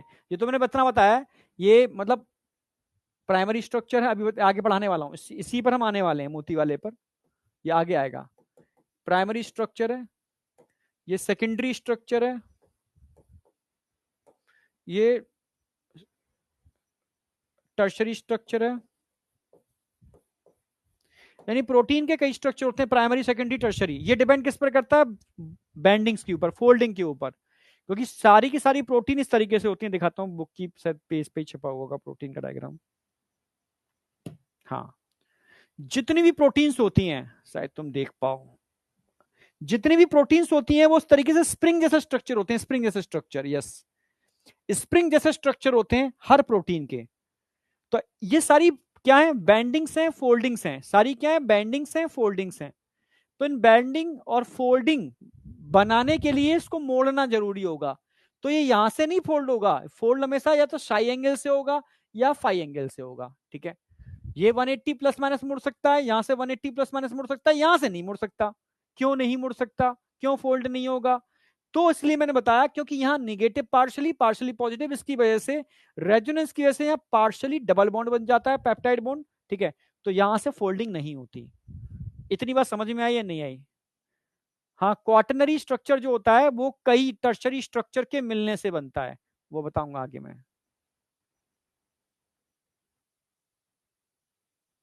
हेयर लॉस कौन सी विटामिन की कमी से होता है, प्लीज बताइए। कौन है? नवीन कुमार। बेटा विटामिन की कमी से नहीं होता हेयर लॉस, ठीक है। आज जिस वातावरण में आप रह रहे हो ना, जो आप खा रहे हो, जो एयर आप ले रहे हो, जो पानी आप पी रहे हो, ये सब हेयर लॉस के कारण है, ठीक है। मैं एक ही बात बोलता हूँ, सलमान खान अपने हेयर नहीं बचा पा रहा, तुम कैसे बचा लोगे, ठीक है। हाँ, सब समझ में आया। तो हेयर लॉस के बहुत सारे कारण हैं, बहुत सारे कारण हैं, ठीक है। खाली विटामिन की वजह से ही हेयर लॉस रोक सकते तो देखा, आज के डेट में ट्राया स्टार्ट हो गया, ट्राया, और बहुत मतलब जबरदस्त तरीके से वो अर्न कर रहा है, ठीक है। कोई जानता है इंसान की सबसे बड़ी कमजोरी क्या है? उसके बाल, ठीक है। हाँ, जिसके बाल ना हो उससे तुम मतलब बालों की बात करना चालू कर दो तो मारना चालू कर देगा, पीटना चालू कर देगा, वो ध्यान रखना, गलती से भी ऐसा मत कर देना। समझ रहे हो? हाँ। तो हेयर फॉल आज की डेट में बेटा छोटे छोटे बच्चों के स्टार्ट हो गया है। एक जमाने में, ठीक है, बहुत डेंस हेयर हुआ करते थे लोगों के। क्यों? क्योंकि लोग प्योर सरसों का तेल इतना लगाया जाता था स्कूल जाते समय, चंपी चंपी कर करके, तो मजबूत हेयर हुआ करते थे। अब आज की डेट में ऐसा है? बताओ कौन है? आज की डेट में ऐसा है? नहीं है। इसलिए हेयर के बारे में जितना सोचोगे ना उतना ज्यादा फॉल होगा। सोचना ही बंद कर दो, ठीक है।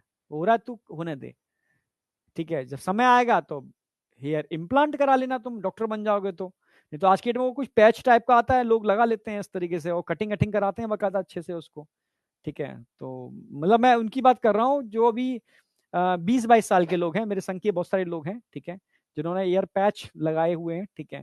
तो ऐसा नहीं है, तो ईयर इम्प्लांट तो सक्सेस नहीं है ज्यादा, ठीक है। लोग इम्प्लांट कराते हैं, वो अगेन फिर से उड़ जाते हैं, ठीक है। तो हेयर इम्प्लांट सक्सेस नहीं है, तो लोग पैच ही लगा रहे हैं। तो इसलिए ज्यादा टेंशन मत लो, और वो बहुत स्मार्ट लगते हैं, ठीक है। वो अपने हेयर के कई कई करा लेते हैं, ठीक है। चलो, यहां तक किसी को कोई डाउट है ये बताओ मुझे, यहां तक?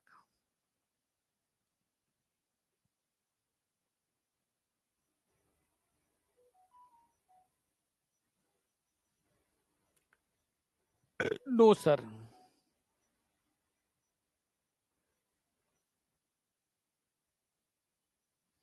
अब इधर आ जाओ, यहां तक कोई डाउट नहीं है आपको।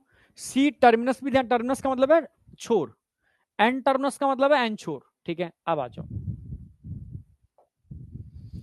अब आगे बढ़ रहा हूं। Each protein is a polymer of amino acid, समझ में आ गया होगा। As there are 20 types of amino acid, जिसमें कुछ के मैंने डायग्राम स्ट्रक्चर करा दिए हैं। इसलिए प्रोटीन कैसा होता है? हेट्रोपॉलीमर होता है, होमोपॉलीमर होता है, ये बता दिया मैंने, ये हेट्रोपॉलीमर होता है, नॉट अ होमोपॉलीमर। क्योंकि सारे अमीनो एसिड एक जैसे नहीं होते, कई प्रकार के होते हैं।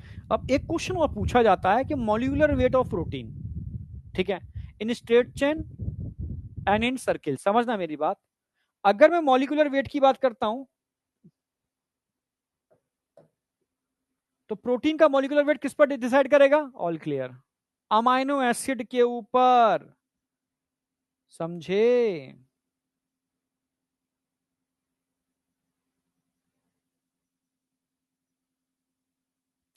अगर मैं तुमसे कहूं molecular weight of amino acid, ये आना पता होना चाहिए, ठीक है।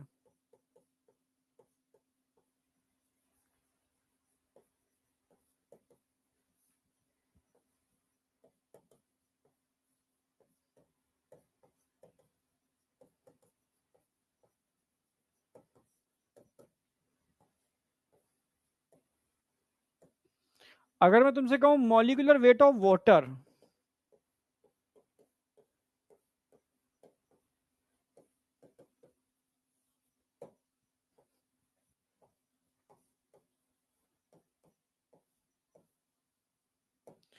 तीसरा मैं कहूं molecular weight of amino acid in protein,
अब बताओ, क्या तुम बता सकते हो?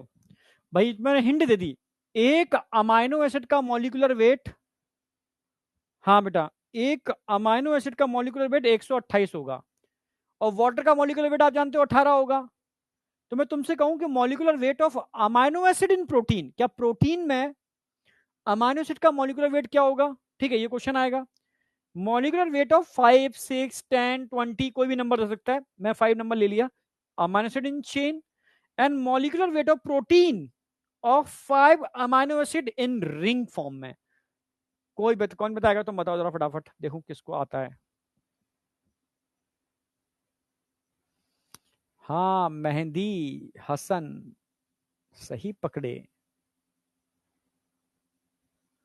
अभी हमने बिल्कुल हर अमाइनो एसिड का अलग अलग होगा, हमने अप्रोक्सीमेटली एक एवरेज मॉलिक्यूलर वेट लिया, 128 होता है, ठीक है।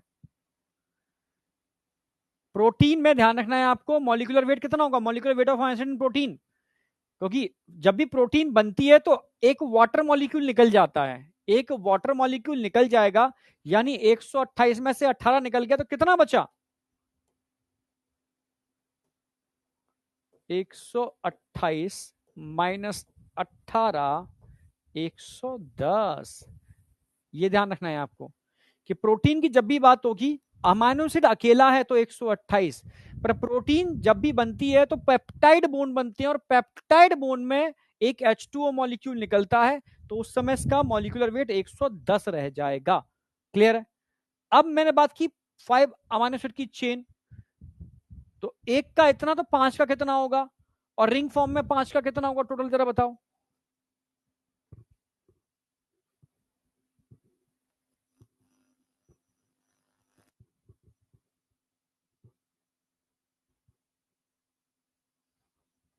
55 मत निकालो, ऐसे ये ऐसे ध्यान, 110 होता है, ठीक है, समझा देता हूं।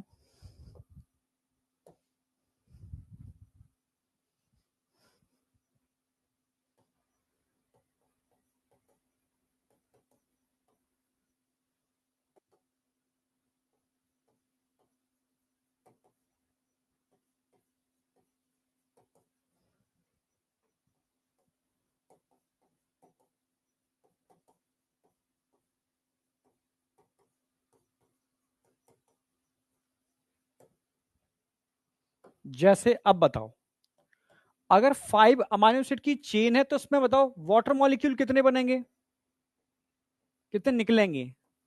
1 2 3 4, 1 2 3 4 5, तो 128 इंटू 5, 1 2 3 4 पेप्टाइड बॉन्ड बनेंगे, तो 4 पेप्टाइड बॉन्ड बनने का मतलब है 18 इंटू 4, 4 वाटर मॉलिक्यूल निकलेंगे, ठीक है। जरा बताओ कितना निकल के आया, फटाफट बताओ, इंटू करो, इंटू करो उसको।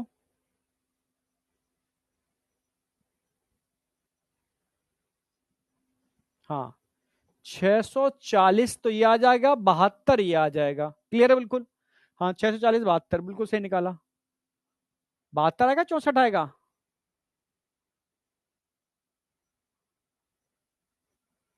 इंटू कर लो ना। 8 चौक 32, 2 3, और 4 7 हो गए ना, 72 तो आएगा, 64 थोड़ी ना आएगा। हाँ 72 आएगा बेटा। ठीक है, अब करना क्या है आपको, इसमें से इसको माइनस कर देना है। 640 माइनस 72 कितना निकल के आया, जरा बताओ कितना निकल के आया। अच्छा 568, बिल्कुल सही, 568, 568। अच्छा, अगर रिंग फॉर्म में होगी, रिंग फॉर्म में होगी तो क्या होगा भाई, 1 2 3 4 5, रिंग बना दी हमने 5 अमीनो एसिड की। तो कितने H2 मॉलिक्यूल निकलेंगे, 1 2 3 4 5, तो यहाँ 5 निकलेंगे 4 की जगह। ठीक है, तो अगर मैं इसकी बात करूंगा तो 128 इंटू 5, ये तो इतना ही निकल के आएगा, 640। हाँ, यहां जरूर ध्यान रखना है आपको, 18 इंटू 5 आएगा, 90। निकालो जरा, इसमें से इसको हटाओ, कितना निकल के आएगा, 0, 14 में से 9 गए, 9 10 11 12 13 14, 5 5। समझे, सेम होगा, सेम क्यों होगा यार, यहाँ 568 है, यहाँ 550 होगा, यहाँ 5 पेप, ये लॉजिकल क्वेश्चन आते हैं, बहुत सारे एग्जाम में आए हुए हैं। जब तुम पीवाईक्यू लगाओगे ना, एम्स के, बीएचयू के, एएमयू के, उनमें ये क्वेश्चन पड़े हुए हैं, सोचो। मतलब वो लोग ये कहते हैं कि एनसीईआरटी की लाइन को क्या कंसेप्चुअल आपने समझा है। एनसीईआरटी समझाती है पेप्टाइड बॉन्ड के बारे में, और एनसीईआरटी कहती है उसी पेप्टाइड बॉन्ड वाली चेन को मैं घुमा देता हूं ऐसे, या स्ट्रेट रखता हूं, तो बताओ क्या होगा। एनसीईआर, समझ रहे हो ना मेरी बात। एनसीईआरटी डायरेक्ट में चीजें नहीं मिलती, एनसीईआरटी कंसेप्चुअल, यानी एनसीईआरटी की लाइन को कंसेप्चुअल पता है आपको या नहीं पता। हाँ, तो एनसीईआरटी ऐसा नहीं है कि डिट्टो, हाँ मैक्सिमम क्वेश्चन आपको एनसीईआरटी लाइनों से मिल जाएंगे नए पैटर्न के हिसाब से, पर बाद बाकी की एनसीईआरटी कंसेप्चुअल, क्योंकि एनसीईआरटी कंसेप्चुअल का मतलब एनसीईआरटी पेप्टाइड बॉन्ड के बारे में बता रही है, एनसीईआरटी पेप्टाइड बॉन्ड के बारे में बता रही है, और पेप्टाइड बॉन्ड के बारे में बता रही है तो आपको पेप्टाइड बॉन्ड से रिलेटेड सारी बातें पता होनी चाहिए। ठीक है, और स्ट्रक्चर की भी बात कर रही है, तो स्ट्रक्चर की बात पता होनी चाहिए। ठीक है, तो ये आए हुए क्वेश्चंस हैं पुराने, जब जो बच्चे पीवाईक्यू लगाते हैं उनके सॉल्व हो जाएंगे, क्योंकि उनको समझ में आएगा। बाद बाकी के मतलब थोड़ा सा अपने को एडवांस बनाओ यार, ठीक है, फुद्दू फुद्दू से मत बनो, सिंपल सी बात है, समझ में आया। हाँ चलो आगे बढ़ रहा हूं, तो बेसिक समझ में आ गया, ये बताओ कि एक्चुअल में प्रोटीन होता क्या है। अमाइनो एसिड की सीक्वेंस को कौन डिसाइड करता है, बताता हूं, वही वही पहुंच रहा हूं। हाँ, अगर 5 पेप्टाइड बॉन्ड बन रहे हैं बेटे तो 5 H2O लूज करेगा, 4 पेप्टाइड बॉन्ड बन रहे हैं तो 4 H2O लूज करेगा। अब इसमें भी रिपीट करवाओगे तुम मुझसे, चलो, मैंने बेटा इतनी सी बात करी है अभी, ये तो समझ में आ गया, इसमें कोई डाउट है नहीं। ये क्वेश्चन है मेरा, एक क्वेश्चन का रिस्पॉन्स दे दिया, अब इन 2 क्वेश्चन के रिस्पॉन्स ये है। अगर 1 2 3 4 5 अमाइनो एसिड हैं तो पेप्टाइड बॉन्ड कितने होंगे, जरा बताओ यहां पर, peptide number of peptide bond.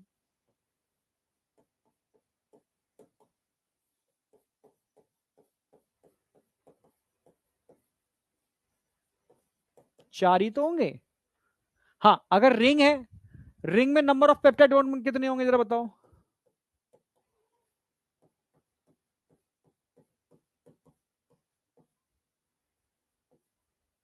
5 ही तो होंगे, 1 2 3 4 5, सिंपल सी बात है। तो यहाँ 5 मैंने H2O के मॉलिक्यूल निकाल दिए, यहाँ 4 H2O के मॉलिक्यूल निकाल दिए, सिंपल सी बात है। तो इसका मॉलिक्यूलर वेट अलग आ जाएगा, इसका मॉलिक्यूलर वेट अलग आ जाएगा, जबकि नंबर ऑफ अमीनो एसिड दोनों की इसमें सेम है। अब तो आ गया होगा, आगे चल रहे हैं। अब आ जाओ स्ट्रक्चर, अगेन बहुत इंपॉर्टेंट है structure, very important. In inorganic chemistry the structure, आप ध्यान रखना, inorganic chemistry, organic chemistry, physical chemistry, sorry physics और बायोलॉजी, इन्होंने इसकी बात की है। अगर मैं इनऑर्गेनिक केमिस्ट्री की बात करता हूं तो स्ट्रक्चर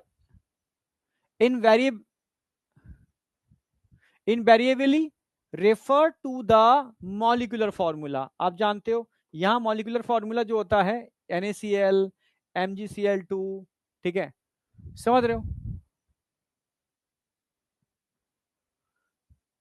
जबकि अगर मैं ऑर्गेनिक केमिस्ट्री की बात करता हूं, ठीक है, ये 1D में कह सकते हो उसको, तो यहां जो स्ट्रक्चर होते हैं ना, जैसे organic chemistry way right 2 dimensional view, यहाँ 1 डायमेंशन व्यू होगा, जबकि ऑर्गेनिक केमिस्ट्री जो बात करती है वो 2 डायमेंशन व्यू की बात करती है, ठीक है। 2 dimension view of the molecule by presenting the structure of the molecule, जैसे बेंजीन, ठीक है, नेफ्थलीन, जब भी हम बात करेंगे 2 डायमेंशन व्यू होगा यहाँ पर।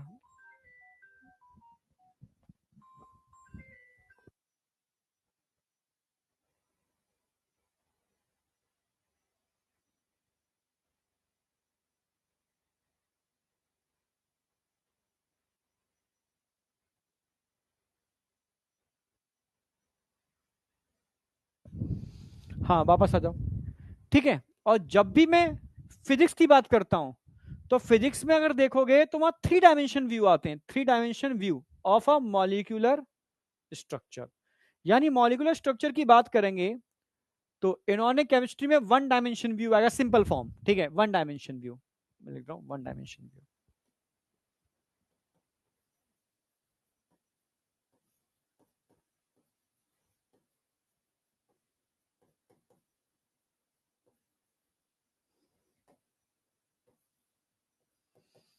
1 डायमेंशन व्यू, ठीक है। जबकि ऑर्गेनिक केमिस्ट्री की हम बात कर रहे हैं, इनऑर्गेनिक केमिस्ट्री की, ये हम बात कर रहे हैं ऑर्गेनिक केमिस्ट्री की, ये हम बात कर रहे हैं फिजिक्स की। जबकि अगर मैं बायोलॉजी की बात करूं, द प्रोटीन स्ट्रक्चर यहां पर 4 लेवल के नजर आएंगे, प्रोटीन स्ट्रक्चर यहां पर 4 लेवल, कितने लेवल, 4 लेवल। यानी यहां पर प्राइमरी स्ट्रक्चर नजर आएगा,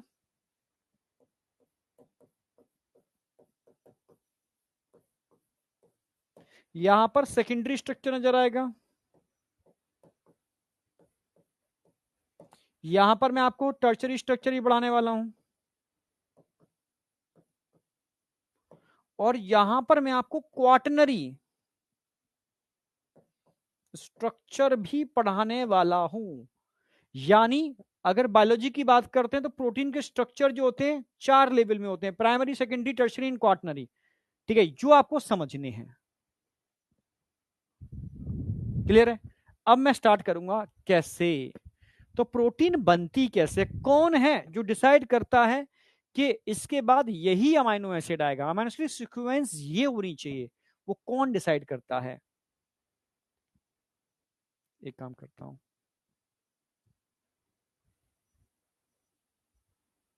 हो जाएगा इतने में वैसे। देखो,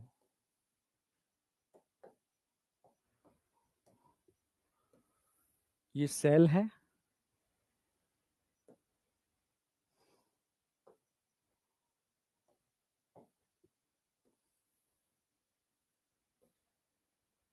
ये न्यूक्लियस है, और सबको पता है न्यूक्लियस में क्या होता है, डीएनए। डीएनए ये डिसाइड करता है किसके बाद क्या आएगा, ठीक है, डीएनए, क्योंकि डीएनए से क्या बनेगा, एमआरएनए, मैसेंजर आरएनए,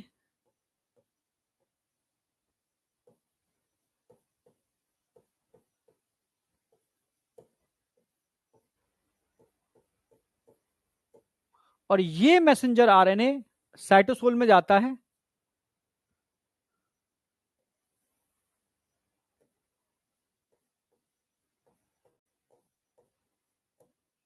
राइबोसोम की यूनिट इससे बाइंड करती है,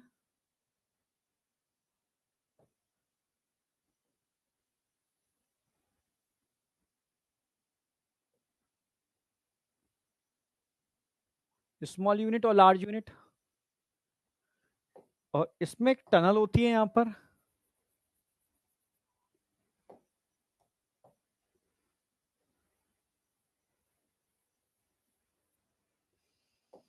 एमआरएनए पर जो भी सीक्वेंस होगी, एमआरएनए पर जो भी सीक्वेंस होगी, क्योंकि एमआरएनए है तो सीक्वेंस होगी, मानो यहां पर ग्वानिन, एडनिन, थायमिन, ठीक है, और हर 3 न्यूक्लियोटाइड की सीक्वेंस को एक अमाइनो एसिड कोड करता है, ठीक है।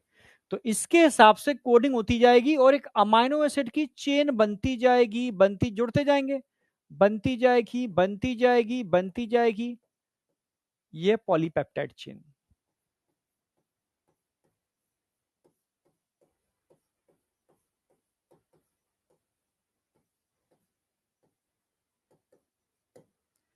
ये है राइबोसोम।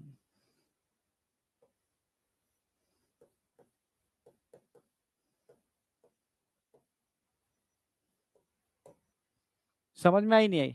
ठीक है, ये न्यूक्लियस है, ये सेल है। यानी अगर मैं प्रोटीन के फॉर्मेशन की बात करता हूं तो प्रोटीन का फॉर्मेशन किस पर डिसाइड करता है? प्रोटीन का formation sequence of amino acid पर डिसाइड करता है। सीक्वेंस ऑफ अमीनो एसिड किस पर डिसाइड करता है? वो एमआरएनए पर कोडिंग क्या है उस पर। और एमआरएनए की कोडिंग किस पर डिसाइड करती है? डीएनए की कोडिंग के ऊपर। क्यों? डीएनए से एमआरएनए बनता है, और एमआरएनए और राइबोसोम की हेल्प से एमआरएनए पर जो सीक्वेंस होती है उसके हिसाब से अलग अलग अमीनो एसिड को जोड़ करके प्रोटीन को कोड किया जाता है। जो ये स्ट्रक्चर बनेगा ये प्राइमरी स्ट्रक्चर ऑफ प्रोटीन होगा। ठीक है, ये क्या होगा? Primary structure.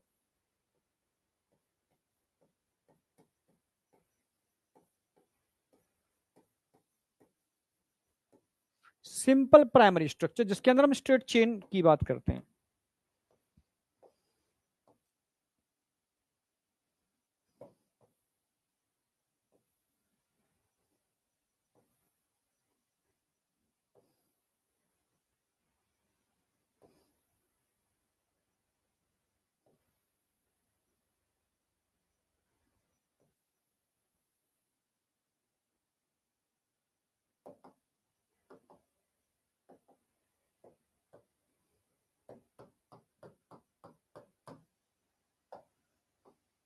और यहां जो किससे जुड़े होंगे? पेप्टाइड बोन से। Peptide bond, peptide bond, peptide bond.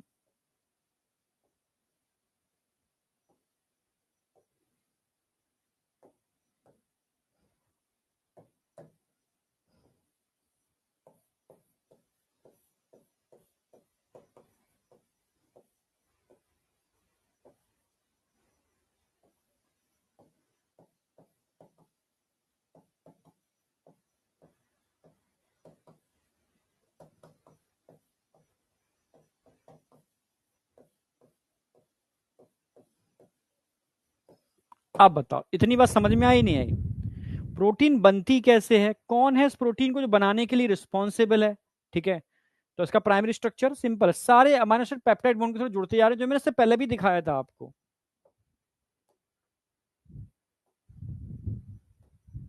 ये है प्राइमरी स्ट्रक्चर प्रोटीन का। It is a primary structure जो पेप्टाइड बॉन्ड की हेल्प से बनता चला जा रहा है।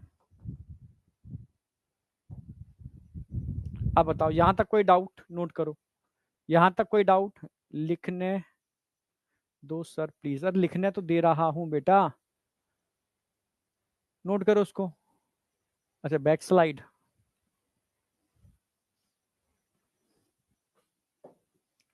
ठीक है, नोट कर लो स्ट्रक्चर ऑफ प्रोटीन। अभी तो सिर्फ मैंने इतना बताया है जो एनसीईआरटी के लाइंस हैं उसके हिसाब से।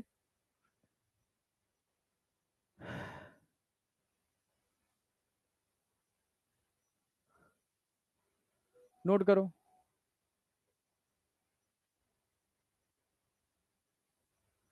बेटा, दिवाली का हॉलीडे वही होगा। दिवाली जहां तक है मुझे लग रहा है शायद संडे मंडे की है, या मंडे ट्यूसडे की होगी।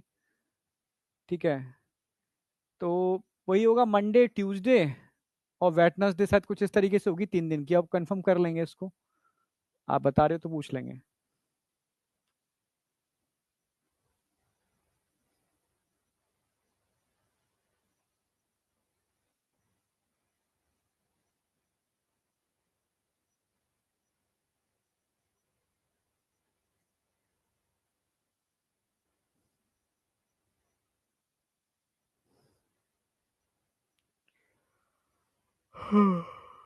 अब बताओ, यहां तक कोई डाउट?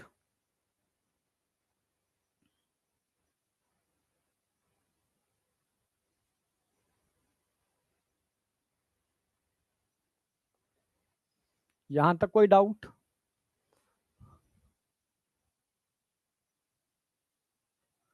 नहीं, दशहरे की तो छुट्टी। हाँ, दशहरा 2 अक्टूबर का पड़ रहा है, दशहरे की तो नहीं होती है। पर शायद 2 अक्टूबर की छुट्टी ऑफिशियल है, पर टीचर्स क्लास लेंगे। ठीक है, जहां तक है। ठीक है, एसीपी सर तो नहीं लेंगे। ठीक है, तरुण सर ले सकते हैं, और मैं ले सकता हूँ। हम दो में से कोई जना ले सकता है क्लास। पर मेरा सेशन चल रहा है तो सर तरुण सर ही लेंगे, जो मुझे लग रहा है उनका सेशन अच्छा अच्छा, हाँ दशहरा 2 तारीख का पड़ रहा है, थर्सडे का, थर्सडे तरुण सर की क्लास रहेगी। ठीक है। हाँ, वो ले लेंगे क्योंकि, हाँ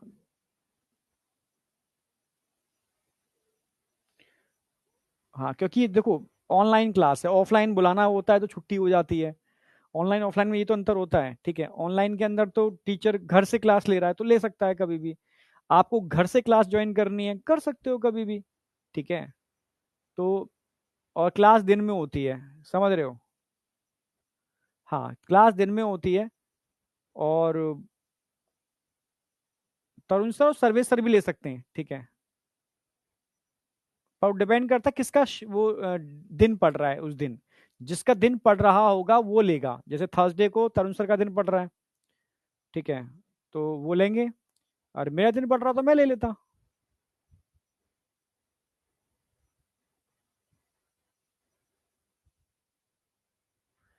every 3 amino acid form peptide bond, हर 2 अमाइनो एसिड के बीच में पेप्टाइड बॉन्ड बनता है बेटा। कहाँ लिखा है every 3 amino acid form peptide bond, कौन है ये? जाबर, क्या लिख रहा है भाई? हॉलीडे, देखो हम लोगों का हॉलीडे होगा वो दिवाली पर ही होगा, क्योंकि दिवाली पर होम टाउन जाना होता है लोगों को। ठीक है, तो मेन दिवाली जो होगी, ठीक है, मतलब दिवाली जो मेन आता है ना, उसमें 2-3 दिन का होगा।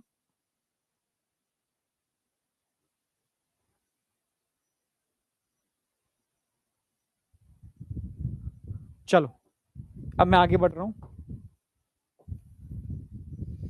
अब मैं बात करूंगा सेकेंडरी और टर्शरी स्ट्रक्चर की। अच्छा, टर्शरी स्ट्रक्चर तो अभी नहीं।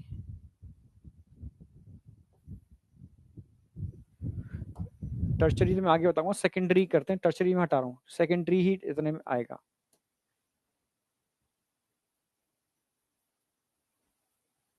अब मैं बात करूंगा सेकेंडरी स्ट्रक्चर की। अब समझना, सेकेंडरी स्ट्रक्चर में क्या होगा, फोल्डिंग चालू हो जाएंगी। फोल्डिंग या तो शाई एंगल से होगी या फाई एंगल से होगी। तो सेकेंडरी स्ट्रक्चर 2 तरीके का हो सकता है।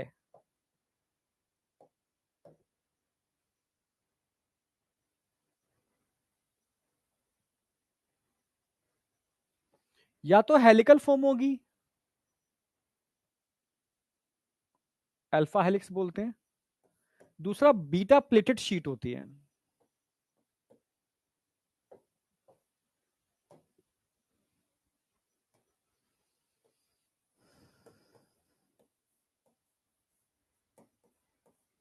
हेलिकल फॉर्म होगी, इसको अल्फा हेलिक्स बोलते हैं। हाँ बेटा, है alpha helix.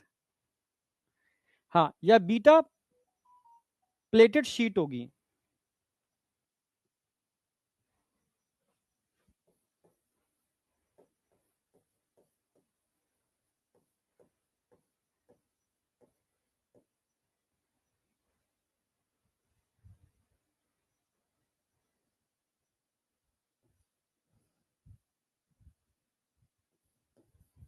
Sheet, beta pleated sheet हो सकती है या अल्फा हेलिक्स हो सकता है। ठीक है।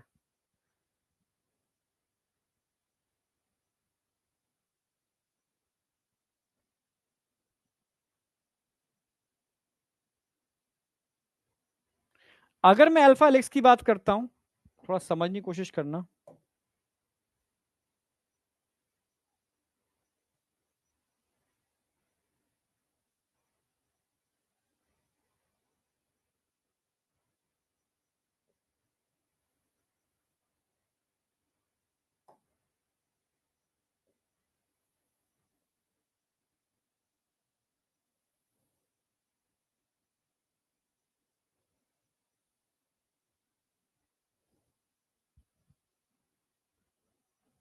राइट हैंड, लेफ्ट हैंड,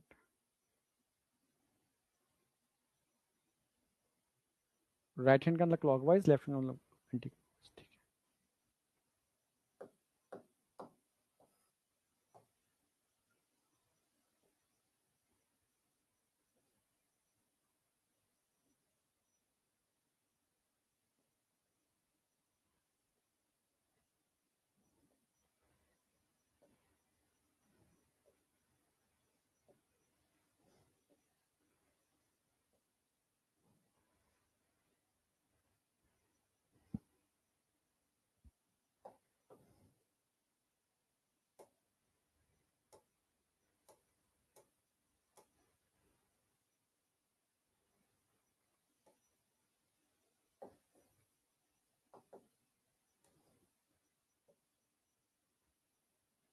अरे यार,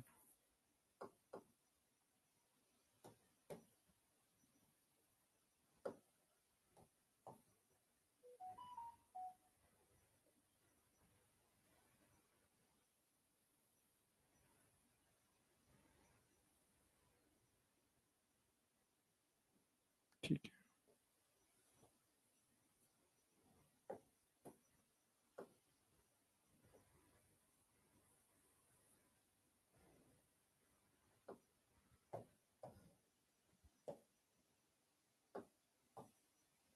एक, दो, तीन,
नोट करो उसको।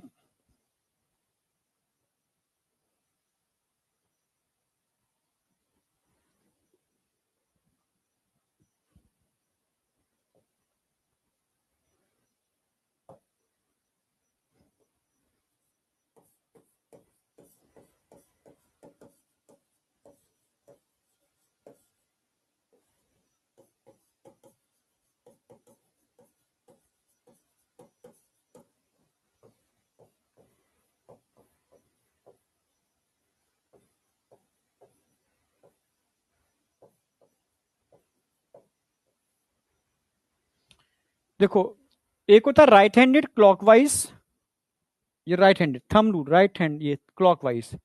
एक होता है लेफ्ट हैंडेड एंटी क्लॉकवाइज, ये एंटी क्लॉकवाइज इस तरीके से घूमेगा, ठीक है। ये क्लॉकवाइज पैटर्न में घूमेगा, यानी क्लॉकवाइज पैटर्न में अल्फा हेलिक्स होते हैं, हेलिकल फॉर्म होती है, इसमें हाइड्रोजन बॉन्ड होते हैं एक ही, मतलब पॉलीपेप्टाइड चेन के अंदर इसको इंट्रामोलिकुलर हाइड्रोजन बॉन्ड बोलेंगे, और बीच बीच में पेप्टाइड बॉन्ड होते हैं, ठीक है। इसके अल्फा हेलिक्स को स्टेबल करने के लिए इंट्रामोलिकुलर हाइड्रोजन बॉन्ड होते हैं, ठीक है।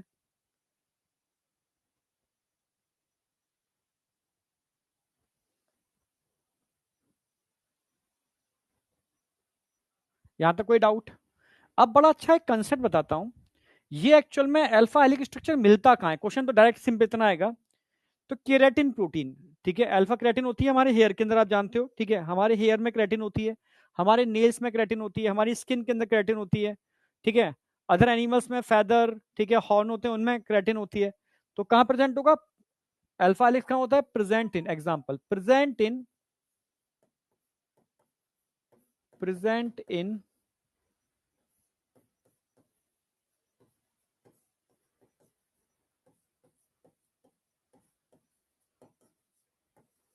केराटिन प्रोटीन, ठीक है। इसका बहुत प्यारा स्ट्रक्चर बताता हूं। एक्चुअल में यहां पर क्या हाइड्रोजन बॉन्ड है, ठीक है। ऐसे ही आपके हेयर में हाइड्रोजन के साथ साथ डाइसल्फाइड बॉन्ड भी बनते हैं, आप जानते हो, हाँ, हेयर के अंदर डाइसल्फाइड बॉन्ड बनते हैं। देखा होगा हेयर का स्ट्रक्चर, अगर आप किसी का जैसे स्ट्रेट है, किसी का करली है, करली को स्ट्रेट कराना हो, स्ट्रेट को करली कराना हो, तो क्या करते हैं लोग? सबसे पहले हेयर के अंदर रिड्यूसिंग एजेंट लगाए जाते हैं, रिड्यूसिंग एजेंट, ठीक है, हाँ, रिड्यूसिंग एजेंट लगाए जाते हैं, वो इन डाइसल्फाइड बॉन्ड को ब्रेक कर देते हैं। देखा? हाँ। फिर क्या करते हैं, वो हेयर को जिस जो शेप देनी हो वो शेप दे देते हैं, फिर ऑक्सीडाइजिंग एजेंट लगा लेते हैं, फिर वो अगेन नए डाइसल्फाइड बॉन्ड बन जाते हैं, जिससे अगर हेयर करली है तो स्ट्रेट करना है स्ट्रेट हो जाएंगे, जिनके स्ट्रेट है उनको करली करना है वो करली हो जाएंगे, ठीक है। समझे मैं क्या कहना चाह रहा हूँ? ठीक है। तो अल्फा हेलिकल स्ट्रक्चर की बात कर रहा हूं मैं, ठीक है, वहां पर बीटा प्लेटेड शीट होती है, मैं दिखा दे रहा हूँ अंतर क्या है बीटा प्लेटेड शीट और अल्फा हेलिक्स के अंदर।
ये इंटरमोलिकुलर हाइड्रोजन बॉन्ड होंगे, ठीक है।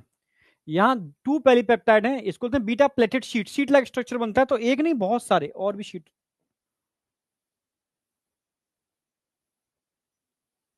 सेकेंडरी स्ट्रक्चर है, बीटा प्लेटेड शीट भी सेकेंडरी स्ट्रक्चर है, अल्फा हेलिक्स भी सेकेंडरी स्ट्रक्चर ही है।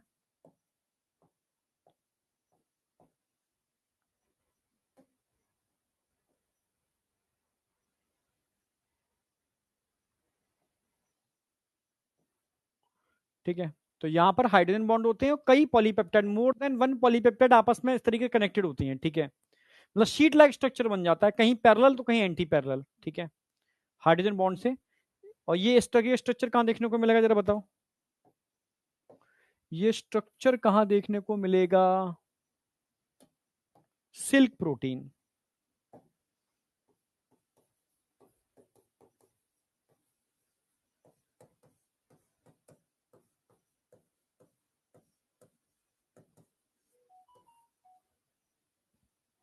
सिल्क प्रोटीन में। अब बताओ ये समझ में आया नहीं है? हाँ, सिल्क प्रोटीन में स्ट्रक्चर देखने को मिलते हैं।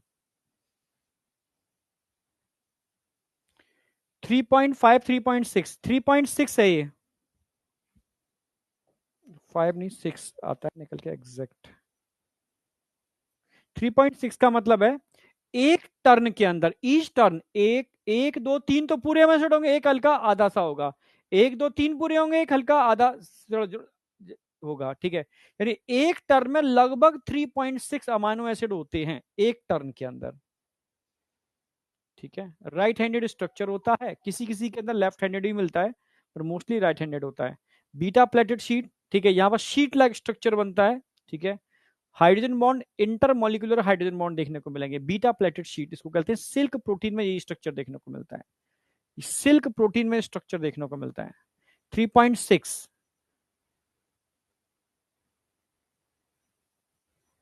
36 नहीं है, 3.6 है बेटा। 36 बता दीजिए।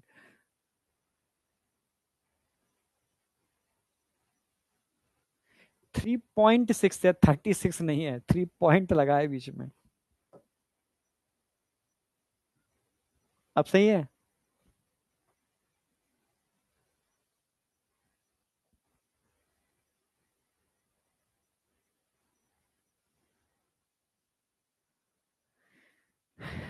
अब बताओ यहां तक कोई doubt? Right handed left handed नहीं समझते हो? देखो, थंब रूल होता है, ऐसे अंगूठा करो ऊपर, मुट्ठी बांधो। अंगूठा राइट हैंड में अंगूठा करके मुट्ठी बांधोगे तो ये कैसा घूम रहा है?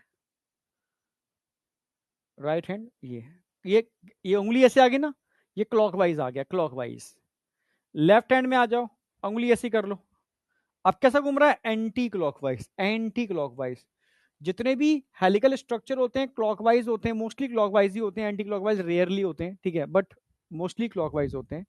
ठीक है, यहाँ पर शीट लाइक स्ट्रक्चर बनाते हैं, कई लाइंस आपस में हाइड्रोजन बॉन्ड से मिल जाती हैं, इंटरमोलिकुलर हाइड्रोजन बॉन्ड देखने को मिलता है, शीट लाइक स्ट्रक्चर अंदर, उसको बीटा प्लेटेड शीट बोलते हैं। तो क्वेश्चन तो इतना आएगा, कहाँ मिलता है? सिल्क प्रोटीन के अंदर। ठीक है, ये कहाँ मिलता है? केराटिन के अंदर। और केराटिन आप जानते हो हेयर में भी होती है, केराटिन नील्स में भी होती है, केराटिन स्किन में भी होती है, डेड प्रोटीन होती है। ठीक है, तो इनके स्ट्रक्चर समझ में आ गए, सेकेंडरी स्ट्रक्चर। यहां तक कोई डाउट है? ड्रॉ कर लिया?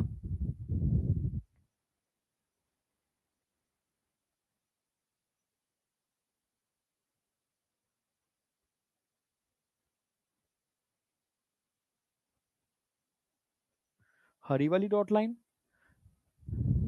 ये तो हाइड्रोजन बॉन्ड है बेटा, ये तो अमाइनो एसिड। ठीक है, ये तो समझ रहे हो, पेप्टाइड बॉन्ड जो होती है ना, अमाइनो अमाइनो एसिड के बीच में होती है, मैंने बस ड्रॉ कर दी है, अमाइनो एसिड के बीच में होती है। अमाइनो एसिड के जो एल्काइल ग्रुप होते हैं, निकले हुए होते हैं, साइड चेन्स होती हैं, ठीक है, उनके अंदर। अब आ जाओ tertiary structure. Tertiary structure 3D structure होता है बेटा ये, लाइका 3D स्ट्रक्चर। टर्शरी स्ट्रक्चर का मतलब ये 3D स्ट्रक्चर।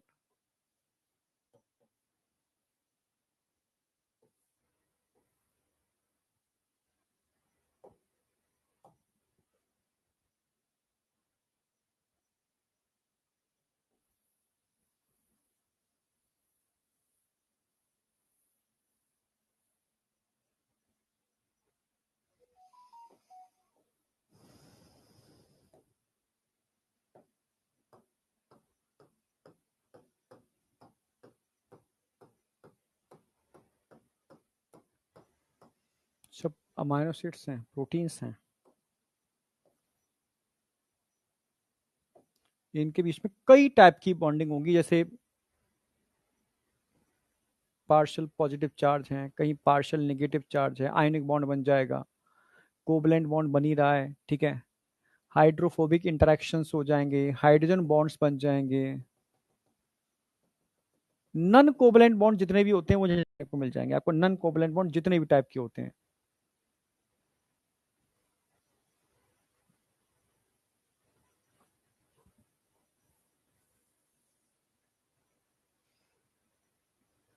एक बात तो ध्यान रखना, जब भी मैं प्राइमरी स्ट्रक्चर की बात करूंगा तो यहां ओनली पेप्टाइड बॉन्ड मिलेगा, peptide bond.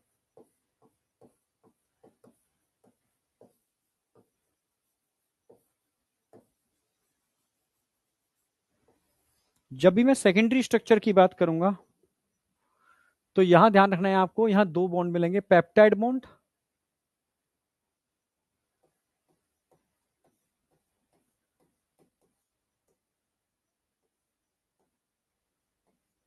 Plus hydrogen bond,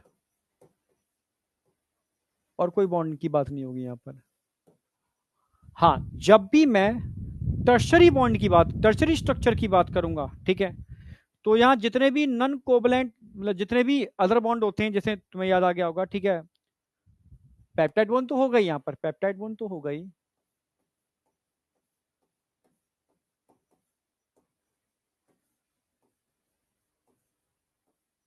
hydrogen bond भी होगा। ठीक है, हाइड्रोफोबिक इंटरेक्शन भी होगा,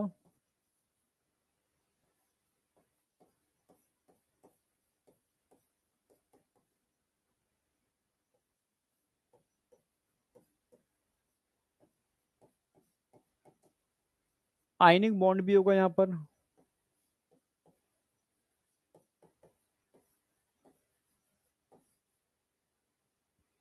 ठीक है।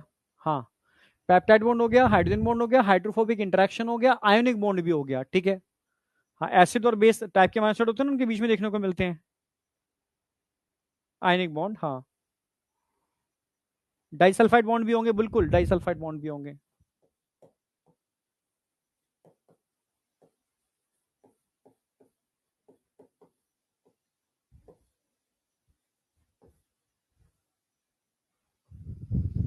हाँ, डाइसल्फाइड बॉन्ड भी होंगे बेटा यहाँ पर, है ना।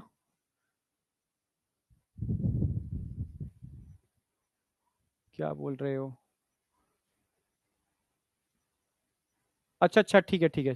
इतना नोट तो कर लो ना उसको, डाइसल्फाइड बॉन्ड होंगे बेटा यहाँ पर। ठीक है।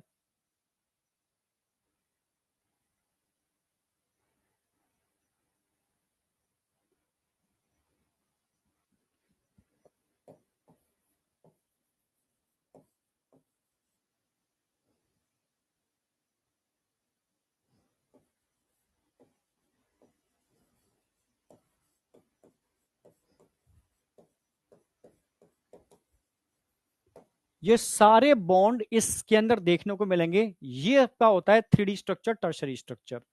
ठीक है, बहुत प्यारा इसका एग्जांपल ध्यान रखना। ये थर्ड टर्शरी स्ट्रक्चर मोस्टली कहां होता है? ठीक है, enzymes, present in enzymes.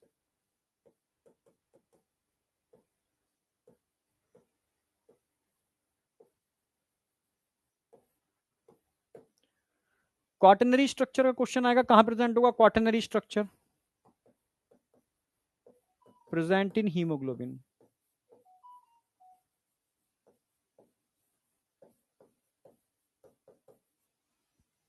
And insulin.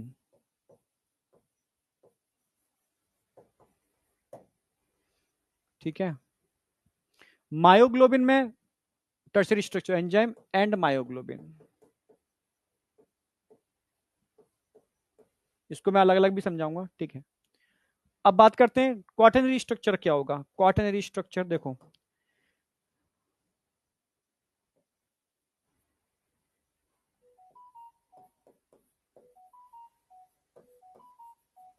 More than one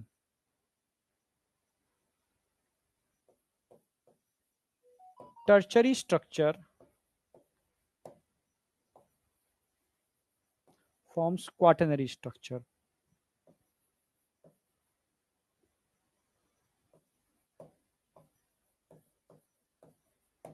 जैसे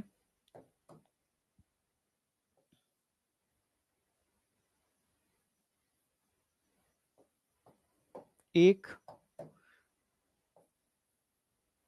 हीमोग्लोबिन में 4 पॉलीपेप्टाइड चेन होती है ना, 2, 3,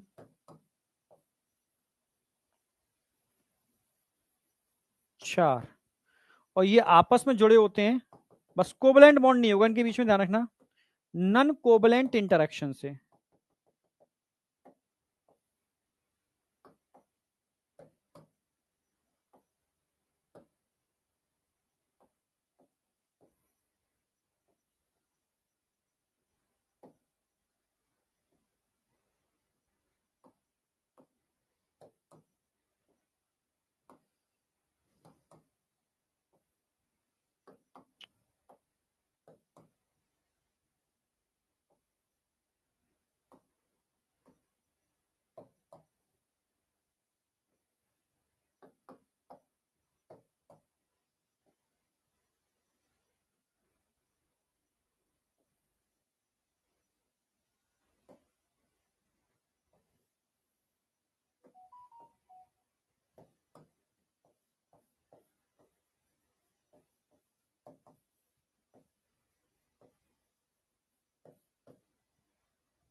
नन कोवलेंट इंटरेक्शन जितने भी होते हैं, जो कोवलेंट बॉन्ड नहीं है, चाहे वो आयोनिक हो, चाहे वॉन्डरवाल्स हो। ठीक है। हाँ, समझ रहे हो ना मेरी बात? हाँ, आयोनिक हो, हाइड्रोफोबिक हो, इलेक्ट्रोस्टैटिक हो, वॉन्डरवाल्स हो, जितने भी नॉन कोवलेंट इंटरेक्शन होते हैं वो यहां देखने को मिलते हैं इन मोर देन वन पॉलीपेप्टाइड को आपस में जोड़ने के लिए। इंसुलिन में कितने पॉलीपेप्टाइड चेन होते हैं? 2। हीमोग्लोबिन में कितने होते हैं? 4। ठीक है, ये आपस में जुड़े होते हैं। क्लियर बिल्कुल? हाँ छुट्टी है बेटा, इसके बाद छुट्टी ही है। अब बताओ यहां तक समझ में आया नहीं आया? यहां तक कोई डाउट? नॉन कोवलेंट इंटरेक्शन, अच्छा इंसुलिन मोर देन 2, ठीक है।